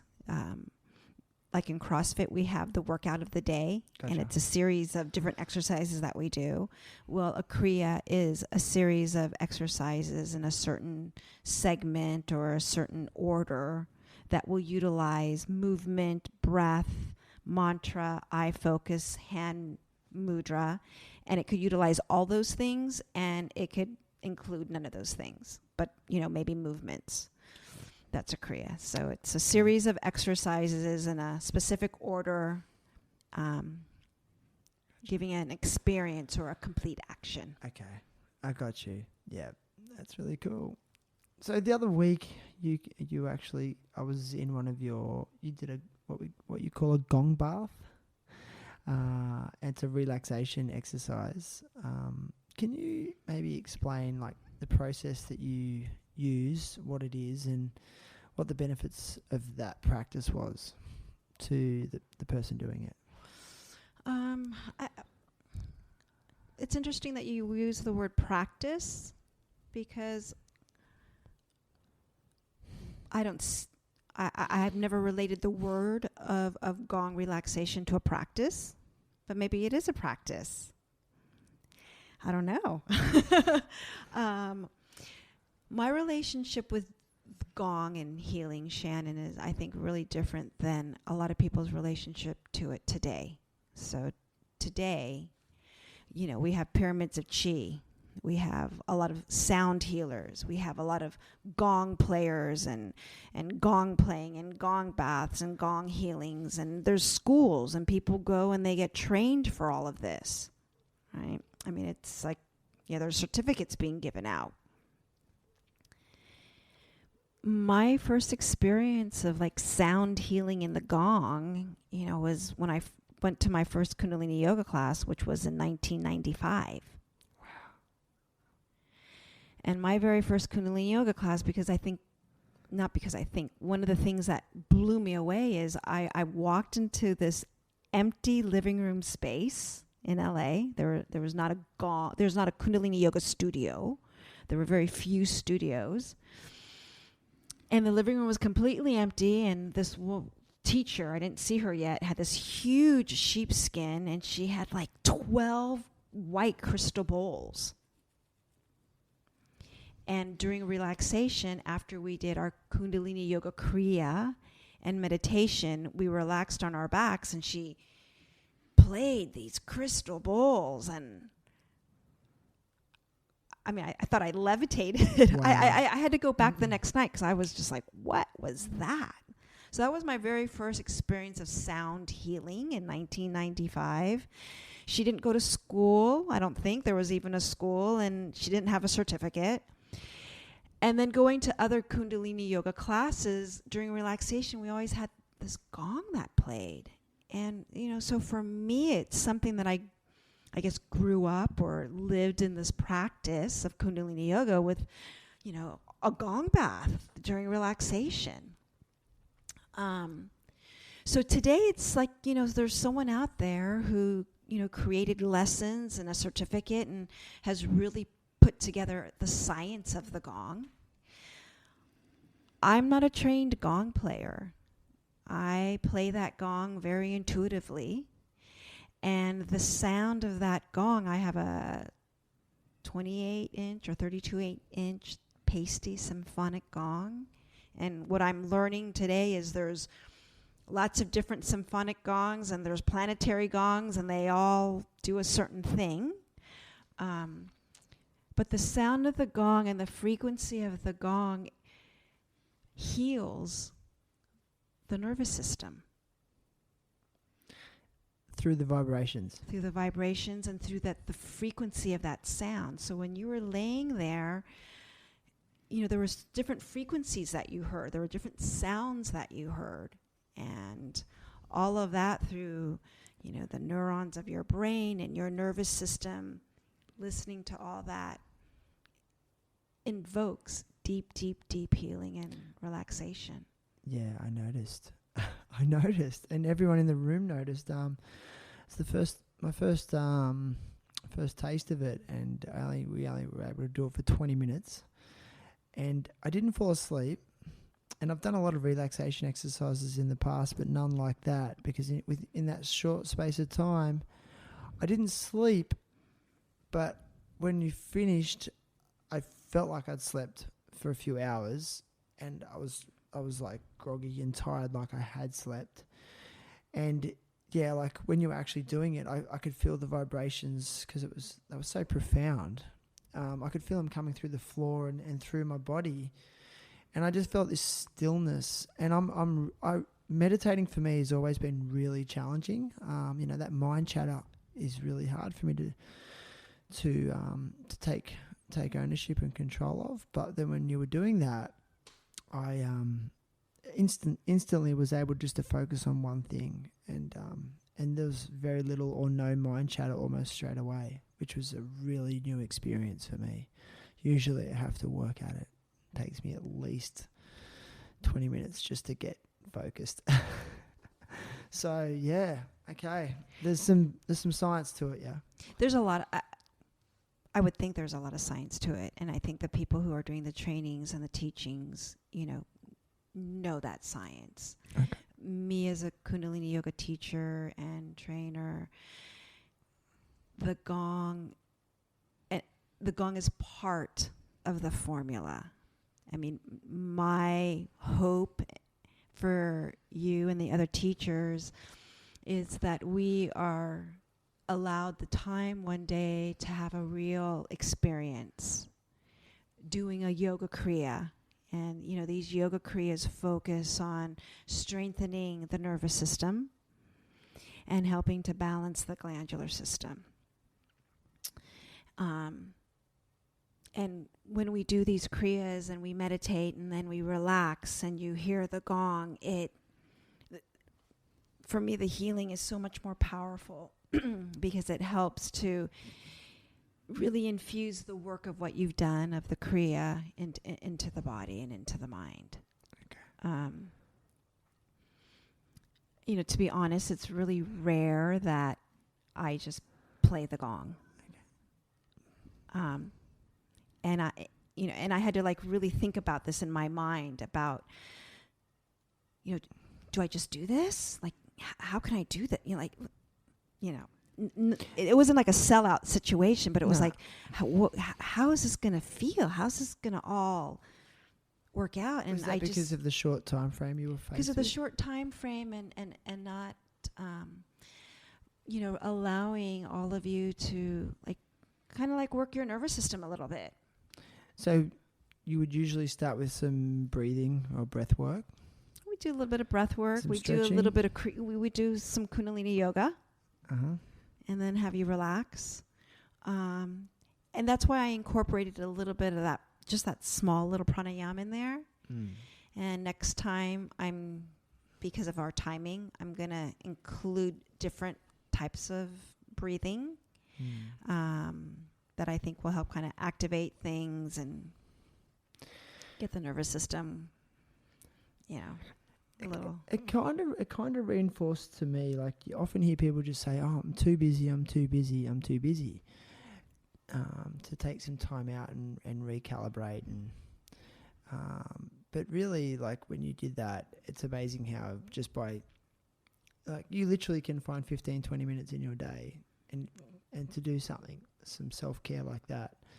It's just mind-blowing at what a difference it can make in terms of my, I guess, productivity that afternoon, in terms of like how I was performing as a teacher was so much better than it usually would have been. You know, I usually get like a 2 o'clock sort of slump.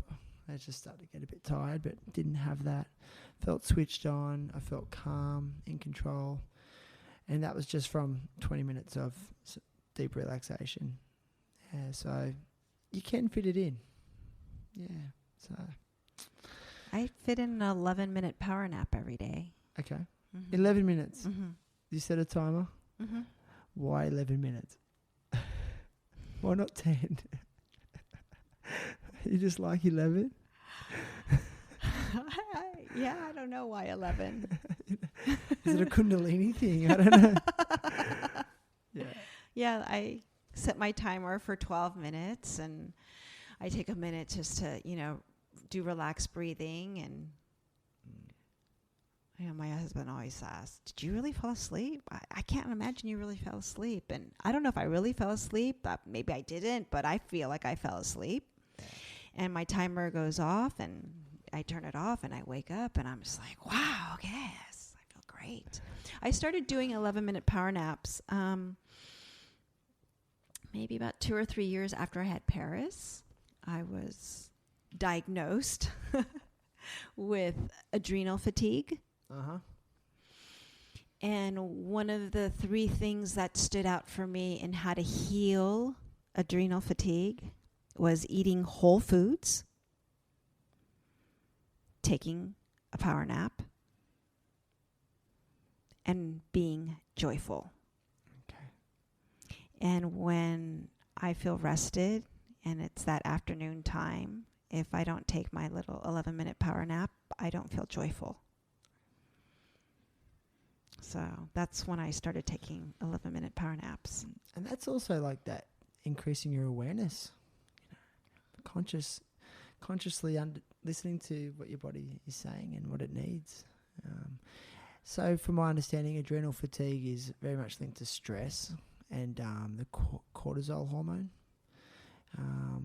And I've experienced that as well. When you're running, when you're being forced to function at a certain level, or there's a lot going on, and you really just under pressure a lot. That's when it seems to happen for me. And I'm learning that for me, I'm really no good in the mornings. I've tried. I try to have a morning routine where I can. It's hard with kids, but so I've had to. I find it very hard to function and think clearly and make good decisions first thing in the morning. I know a lot of people, but I'm really bad. Like I can just barely even put clothes on because I'm just.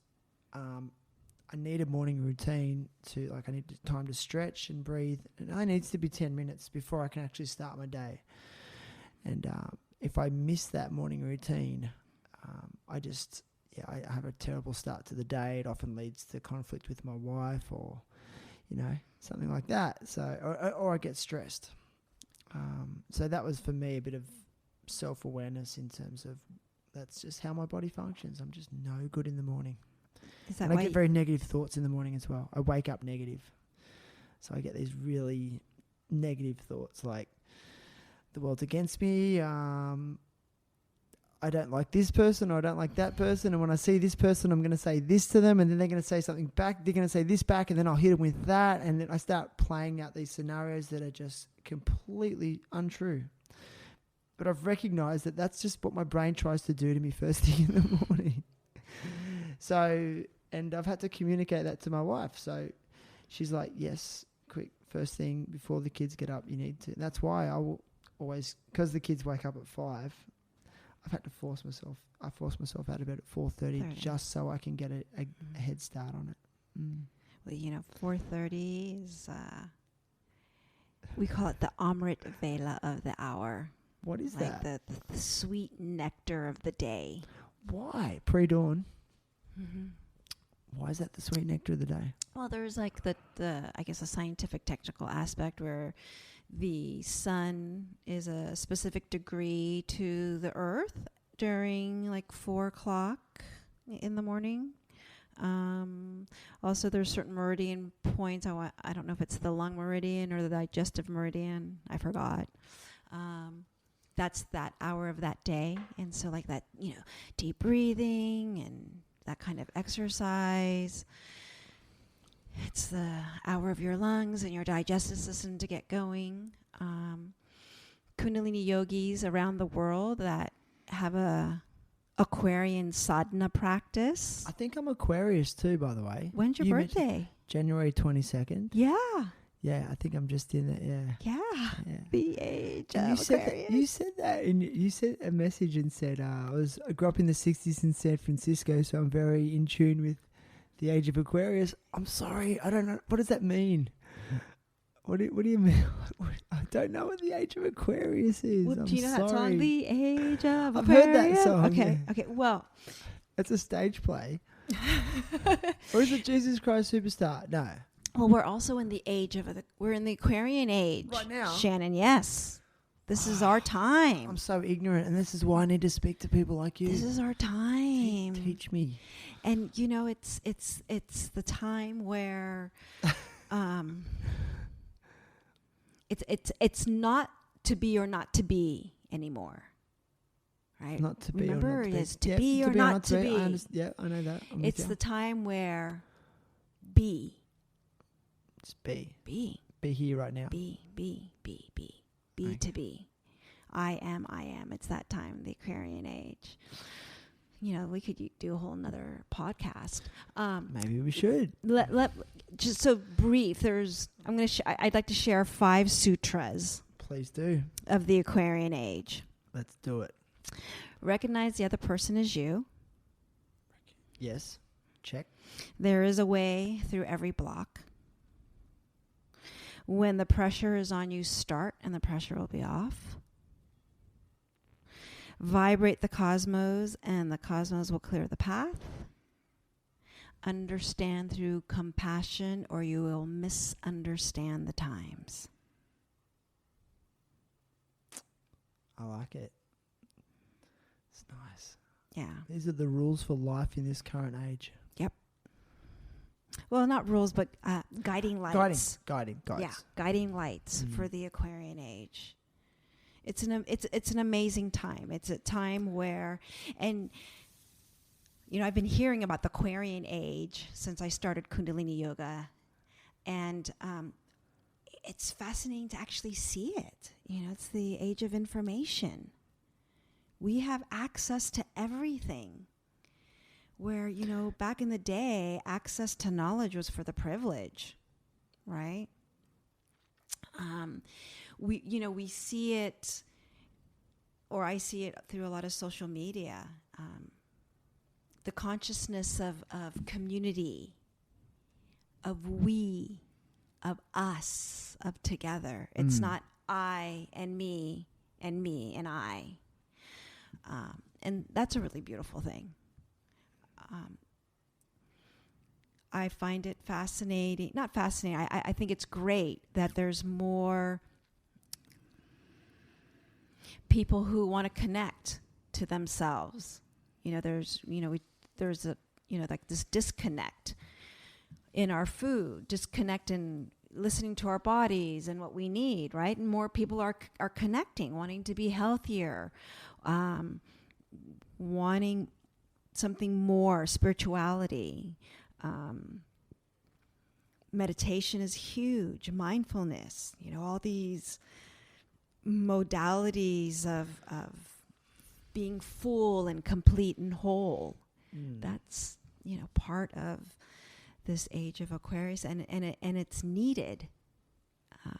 Meditation is needed. Do you think with all this access to information so readily available that it has one of the positive byproducts is a growing global awareness and consciousness. Do you think that's changed?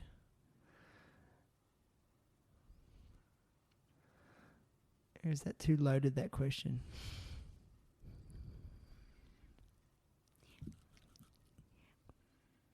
It gives us access to information. I don't know about global consciousness. I guess it depends on how you define what is global consciousness. Right. Okay. You know, with all this access to information, are we more in our individual consciousness of how we perceive things? And how are we using this access to serve and have global consciousness? Oh, yeah, good call. Because I just kind of like how I can connect with the like-minded thinkers a lot easier than I used to have been able to, you know. And yeah, I don't know. I'm still on the fence about it because I often have these moments of like, oh, we've got access to too much information. We're confusing ourselves. We're overloading ourselves. But you know, but then when I can just Google what is Kundalini Yoga, and then maybe start a little practice in my bedroom just to get the ball rolling because I'm feeling like absolute shit and I want to change something about my life. Well, then I think, oh, this is good. So, yeah, I don't know. It's you know, like that double-edged sword. How does it serve us, and then how can we serve the greater good of all? Is that a question you ask yourself in your daily life regularly? How does this serve me? Yeah. Yeah. Okay. And it's something that I you know, my conversations with Paris. So he, he's a teenager, and phones have been taken, and there's some triggers there. And so, you know, the whole thing is, well, they take our phones, they don't want us on our devices, but yet we're on our computers all day, and we're not given support to have proper posture. It's true. And it triggered him. And so it was like, okay, well, you know, what can you do about it? And as you think about what you can do about it, you know, because like part of me and what I wanted to do as I'm raising him, and not raising him anymore, but now I used to say to him, you know, I'm managing your life. Now I'm your consultant. Is make a good case. And when you're making this good case, when you're making a case, part of that case is to ask yourself, how is this serving me? And then how does this serve the greater good of all? You know, is in how it's serving me, is it also serving the greater good of all? Okay. So with, you know, the whole, yeah, I don't agree that you guys are on your computers all day long and you're hunched over like this. That's not good for your posture. But what can you do at school? Because, you know, kids have such, you know, can initiate anything there. What can you do, and how can you make a case as to, you know, do you want to reduce being on your computers all day long? Do you want to stay on your computers all day long?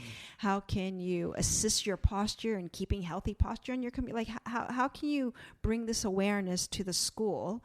Are there other students that feel this way, rather than just sitting here bitching about it and complaining about it and being negative about it and feeling bad about it? Like, how can you use these feelings and emotions? Yeah, be negative, be angry, you know, let that bring you to a place of clarity and say, hey, okay, I'm feeling crappy. I don't like it. I go to school. I'm getting pissed off. I don't want to be on my computer. I don't want to do my work, but I want to learn.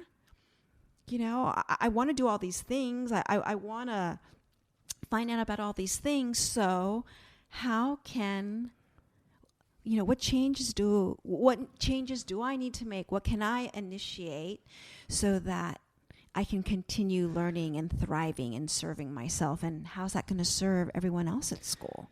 Yeah, and how can you use those things as the catalyst to initiate change, as opposed to, like you just said, like sitting there and bitching about it? You know, I like that because I'm like that too. I'll openly admit that I'm a control freak. Like, I like to feel like I'm in control of everything and everyone. You know, and it's all from fear. It's because I'm scared. I'm scared if I'm not in control of everything, then I don't know.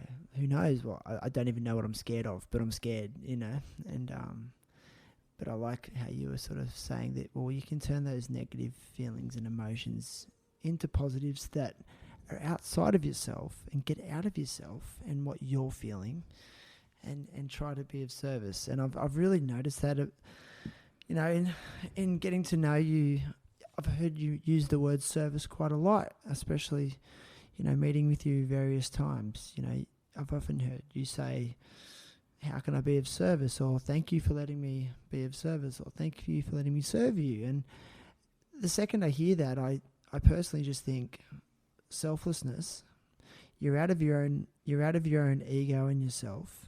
And in my opinion, that equates to contentment and happiness in some way, because I know when I'm not thinking about myself and my problems and helping others, the good feelings are there.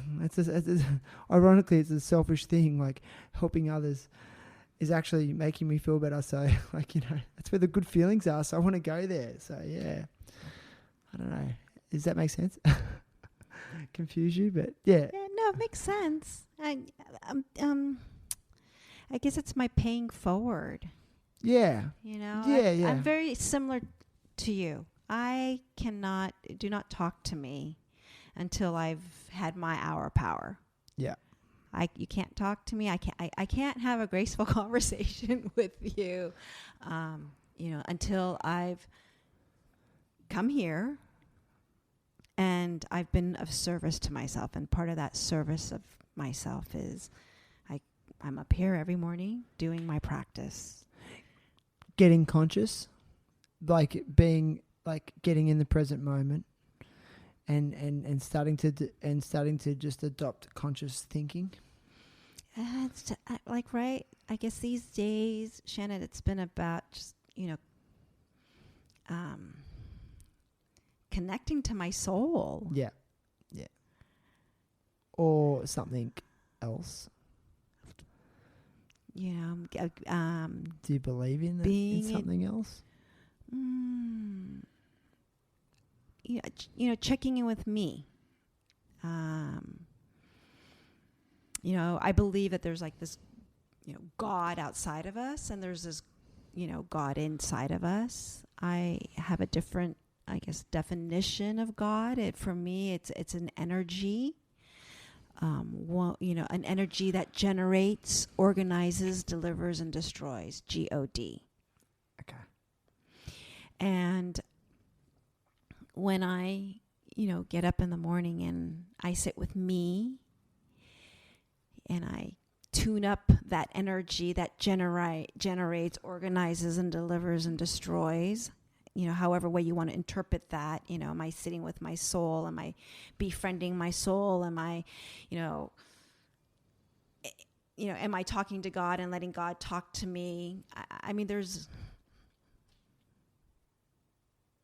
I call it my hour of power. It's my hour of spiritual power. It's my hour of spiritual power and physical power. You know, I come up here, I roll, I stretch. I noticed I've got the same trigger point. They're the best. They're the best. Yeah, I do. You know, my yoga, and I've been doing 1,000-day meditation for 31 minutes. Wow. Yeah. Without missing a day. Is that the challenge? 1,000-day challenge? Well, it's you know, when you can when you can do 1,000-day meditation, the same meditation every single day, you know, you have mastered that meditation becomes you. Yeah. You are that. And so I've been doing this meditation called Sudarshan Chakrakriya. Okay. And my 1,000 days will be at the end of August. Wow. That's soon. Mm-hmm. That's like, what's today? The 21st, 22nd. So, wow, it's like a week. But so what are you going to do with 1,000 days? You're going to have a day off, or are you just going to keep going? That's really cool. I won't decide that until 1001 day. Yeah. I might change my meditation. I might do a different one. Amazing. Mm-hmm. Love that. Yeah, I do Wim Hof breathing in the mornings. At first, I thought that Wim Hof was just a crazy Dutch guy who went swimming in the Arctic in a pair of Speedos. But then I actually did his 12-week course.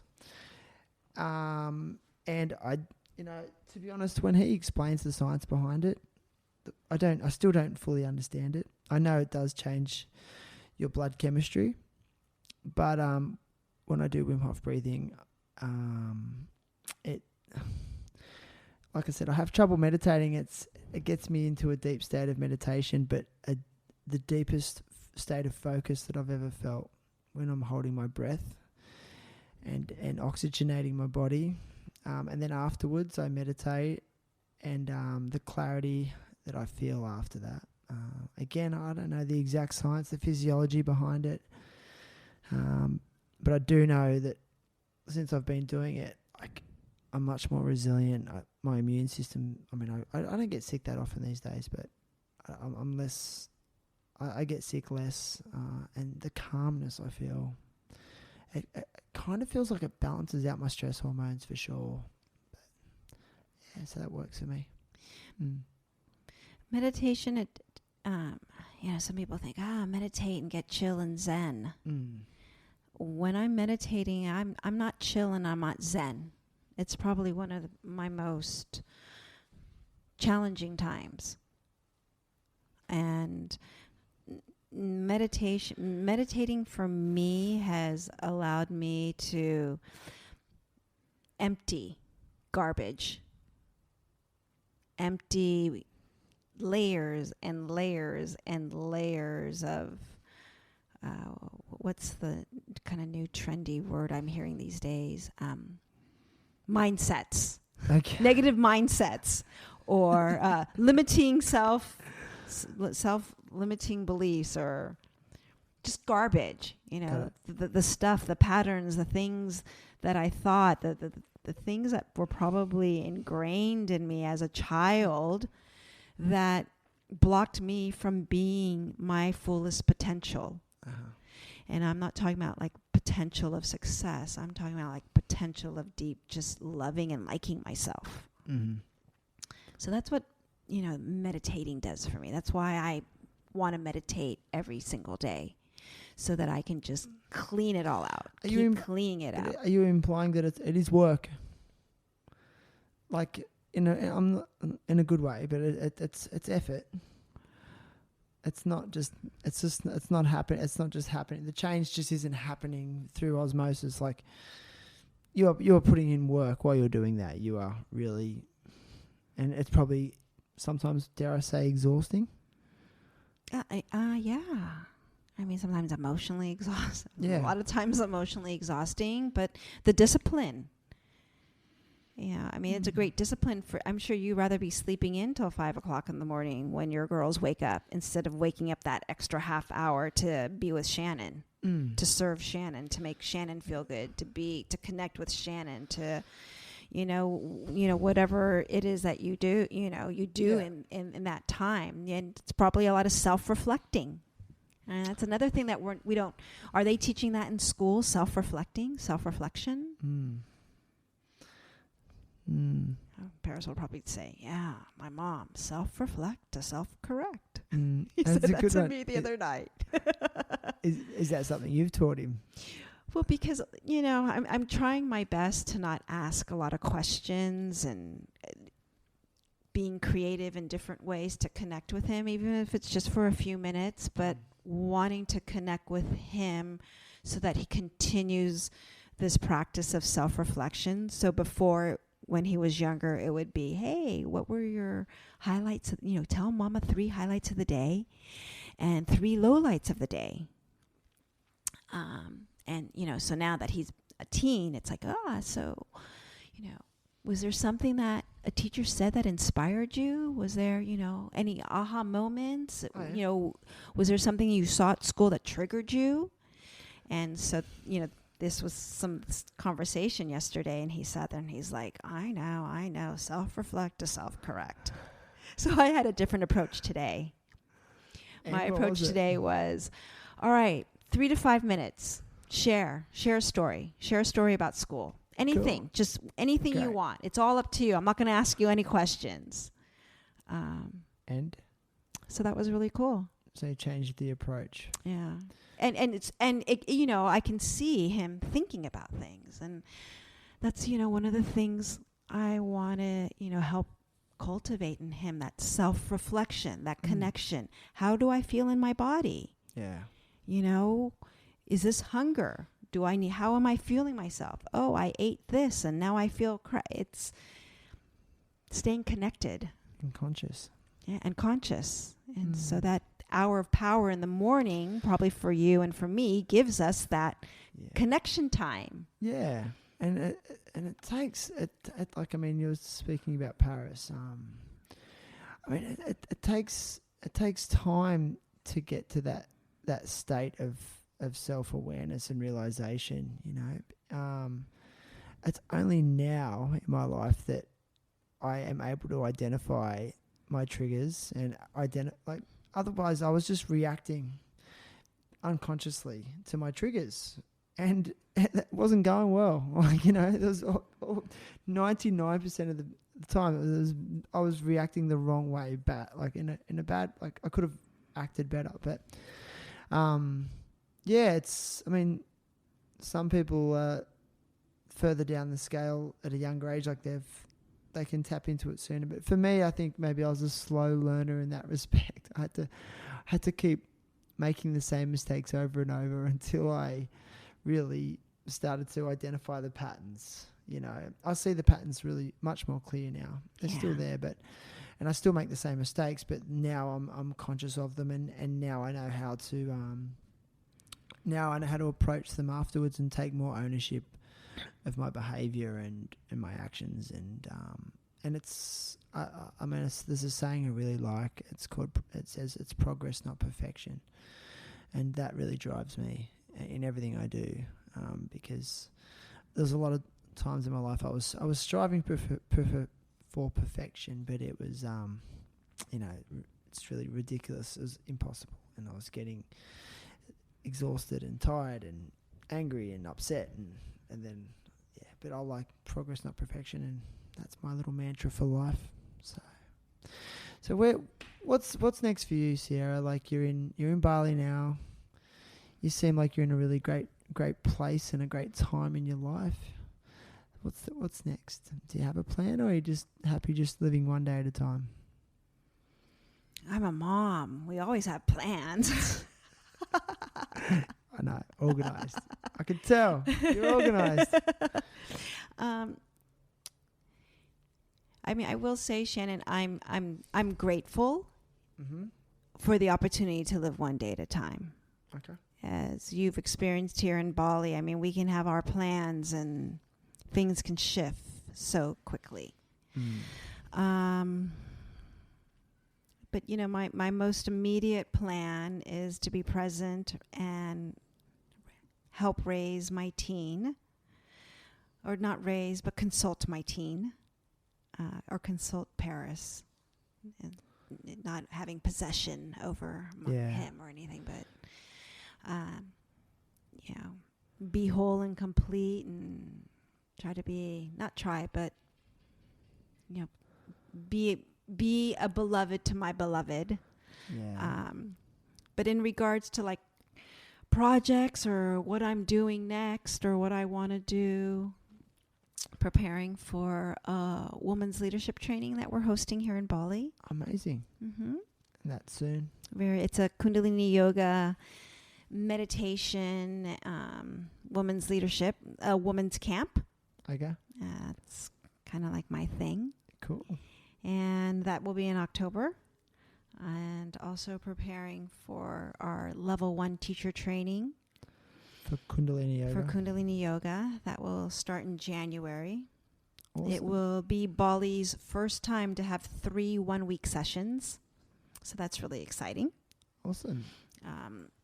The intention is to serve more of the local folks here. Okay.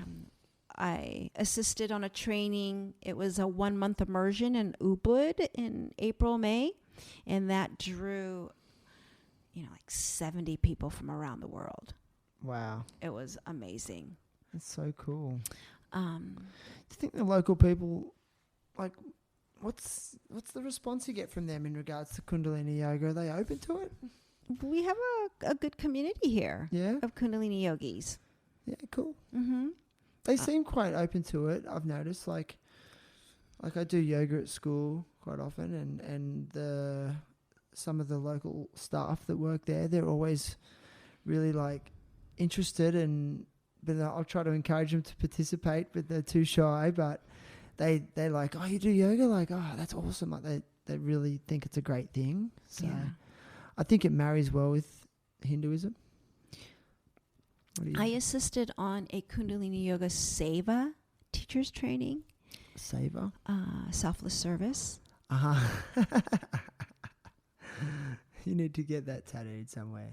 And there were like some Balinese graduates and Indonesian graduates, and the beautiful thing about that is they're out there serving their communities, teaching. Here in Canggu, we have mainly an expat community. I think Canggu's little nickname is Banjar Bule. Banjar Bule. That is true. And so there's a woman. She's also a green school parent. She just returned. She has a son, Manu, who's in grade 7, and her daughter graduated, I think, 3 years ago. She has been teaching Kundalini Yoga here for the longest time out of all the Kundalini Yoga teachers. Okay. And has really been the mama, the container of the Canggu community. And so her and I are working together on this level 1 teacher training that we're starting in January with the intentions to serve, the local expats, the local women. We do have special pricing for Indonesian nationals for all our events that we're hosting, and targeting the moms. Okay. And dads. Great. Yeah. That's good. Mm-hmm. How satisfying. Well, Sierra, it's been epic. It's been 2 hours and 6 minutes. Where did that time go? Oh, my goodness. And I just want to thank you so much for taking the time. It is a time commitment, and I really appreciate your time and you sharing, what you shared in your story. And I really just want to thank you for just on a personal level, just reminding me of the importance of being of service, because back many years ago when I decided I wanted to be a teacher, it was actually the driving force, because I felt like it was going to be my way to give back to the world, and I often forget that. So thanks for the reminder and the inspiration. So yeah, that's it. You're very welcome. All right, and who knows, maybe you can come back on the show another time and we can go deep into the age of Aquarius. I want to learn more. I don't know anything about that kind of stuff. Oh my goodness, yeah. You can tell me all about all that stuff. I'm curious. I did actually a series at Green School. Did you? Last semester. Oh, I feel so ignorant. Well, because it was, it was through the yoga classes I was teaching weekly to the parents. Mm-hmm. And so it was about, being a harmonious communicator And there was like a series of things, and part of that series was it incorporated a lot of this Aquarian age philosophy or humanology or thinking into the series that I did with the parents. It was really cool. I'd love to hear more about Yeah. it. There's just so much I don't know. And I just think conversations, I know for me personally, are just such a great way to learn, because that's why I think I've said this before, but I really like podcasts, because it's a conversation, and when it's not necessarily scripted, you don't know where it's going to go, and you don't know what ideas will be tapped into in your own mind, or information in your own mind that may be turned up to the surface, but it had to take the story of someone else to actually bring it to the surface. And that's where, like, it just never ceases to amaze me when I hear someone such as yourself share their ideas and their story, like how much I find identification in the most random things, like even earlier you were talking about 1983, and it tapped into this memory from 1983. But if you hadn't have said that, and that is really my purpose for wanting to have a podcast, and I really hope that there's someone out there that is listening and resonating and identifying with things that are said, and who knows, it may be a journey changer for them. So anyway. The intention has been set, and yeah, I think it happens to a lot of your listeners. Hope so. Yeah. And this is my first podcast, so thank you First for podcast? I was like, podcast? What do you do? Come on, you used to be a VJ. You're so No, I up was there. not a VJ. I did not accept the contract. This is such a VJ thing to do.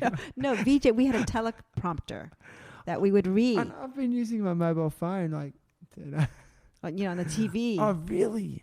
Yeah. So high tech.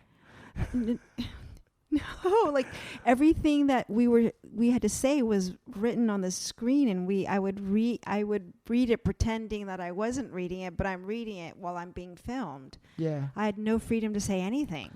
Oh. Yeah. Like, you didn't even get to write the script. No. What? No. So you were just like a puppet. Well, I didn't take the job, so I don't know if that's how it always was, but for the screen test, and I knew it was all teleprompter stuff. Maybe the VJs got to ad lib. I have no idea. Because you didn't sell out, Sierra. That's the main thing, you didn't sell out. I wasn't going to be a VJ. And you were on set with Michael Jordan. Wow. I don't even care if, like, if you were even, like, were you like a few meters away from him at any stage?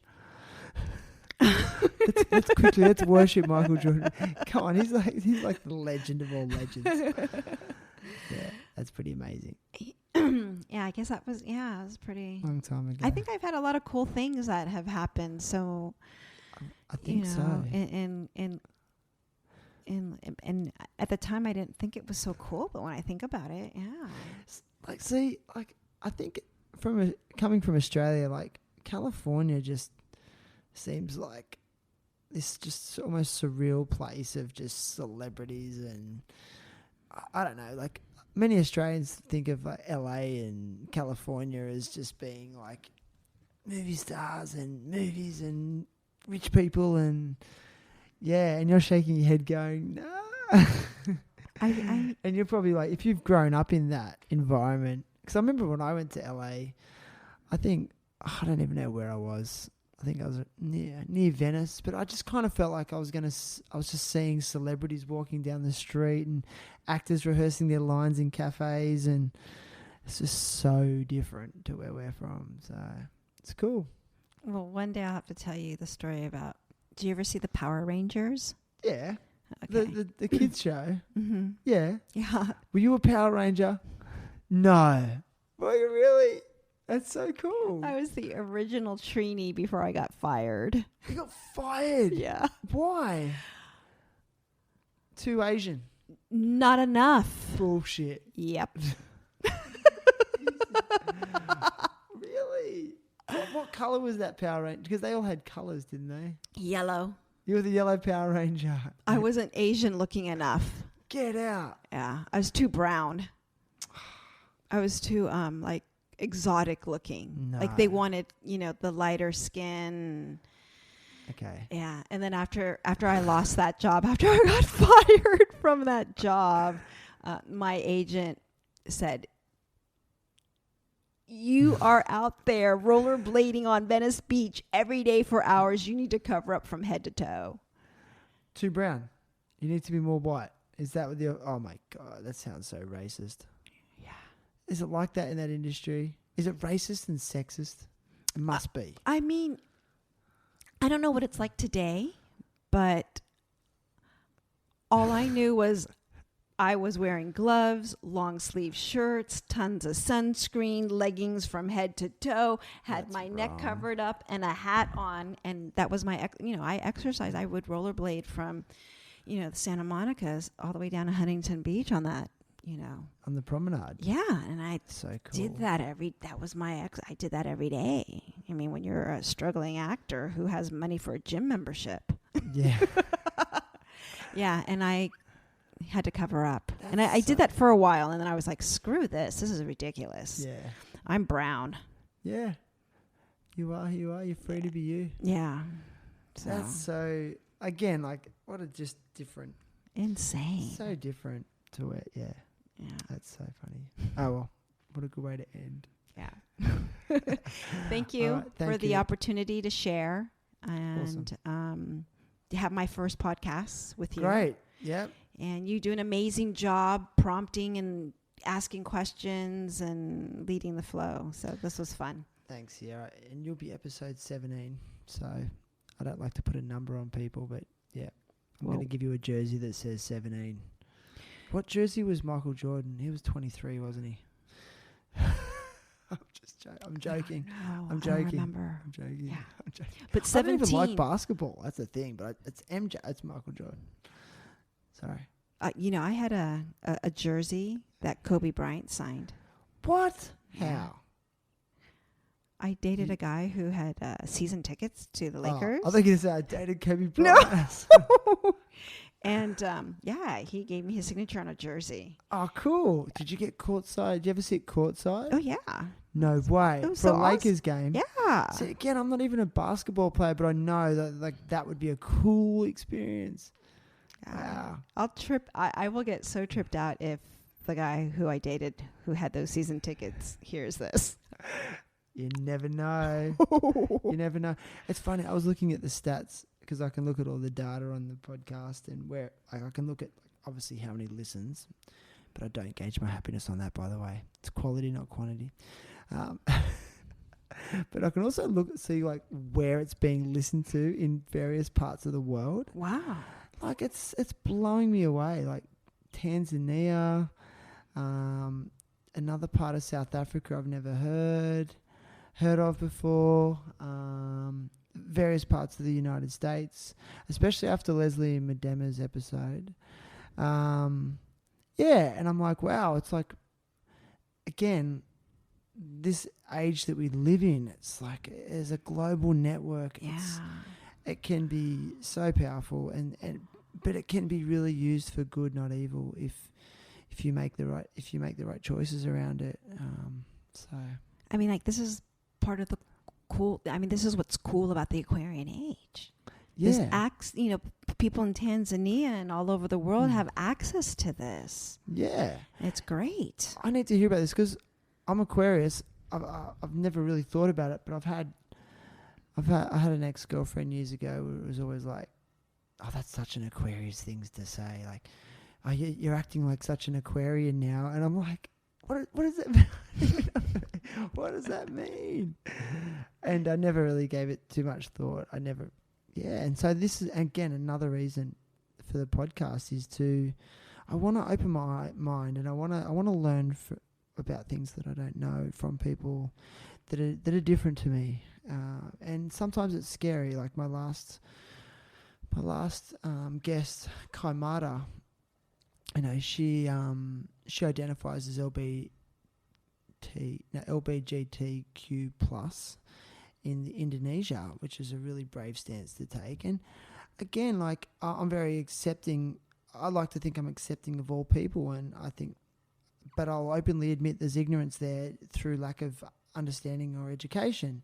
So speaking to her at first, I was intimidated and scared of saying the wrong thing, but I'm like, well, if I'm going to let that fear control me, I'm never going to grow. I'm never going to progress. So, and I think a lot of people do that out of fear. They don't want to look silly, or they don't want to sound silly, or they're scared of ridicule, or they can't do maths properly, so they don't want to do adding up from 16 to 37, which is the difference is 21. But anyway, do you know what I mean? Yeah. Like, and it's this fear, judgment, ridicule. So, yes, thank you.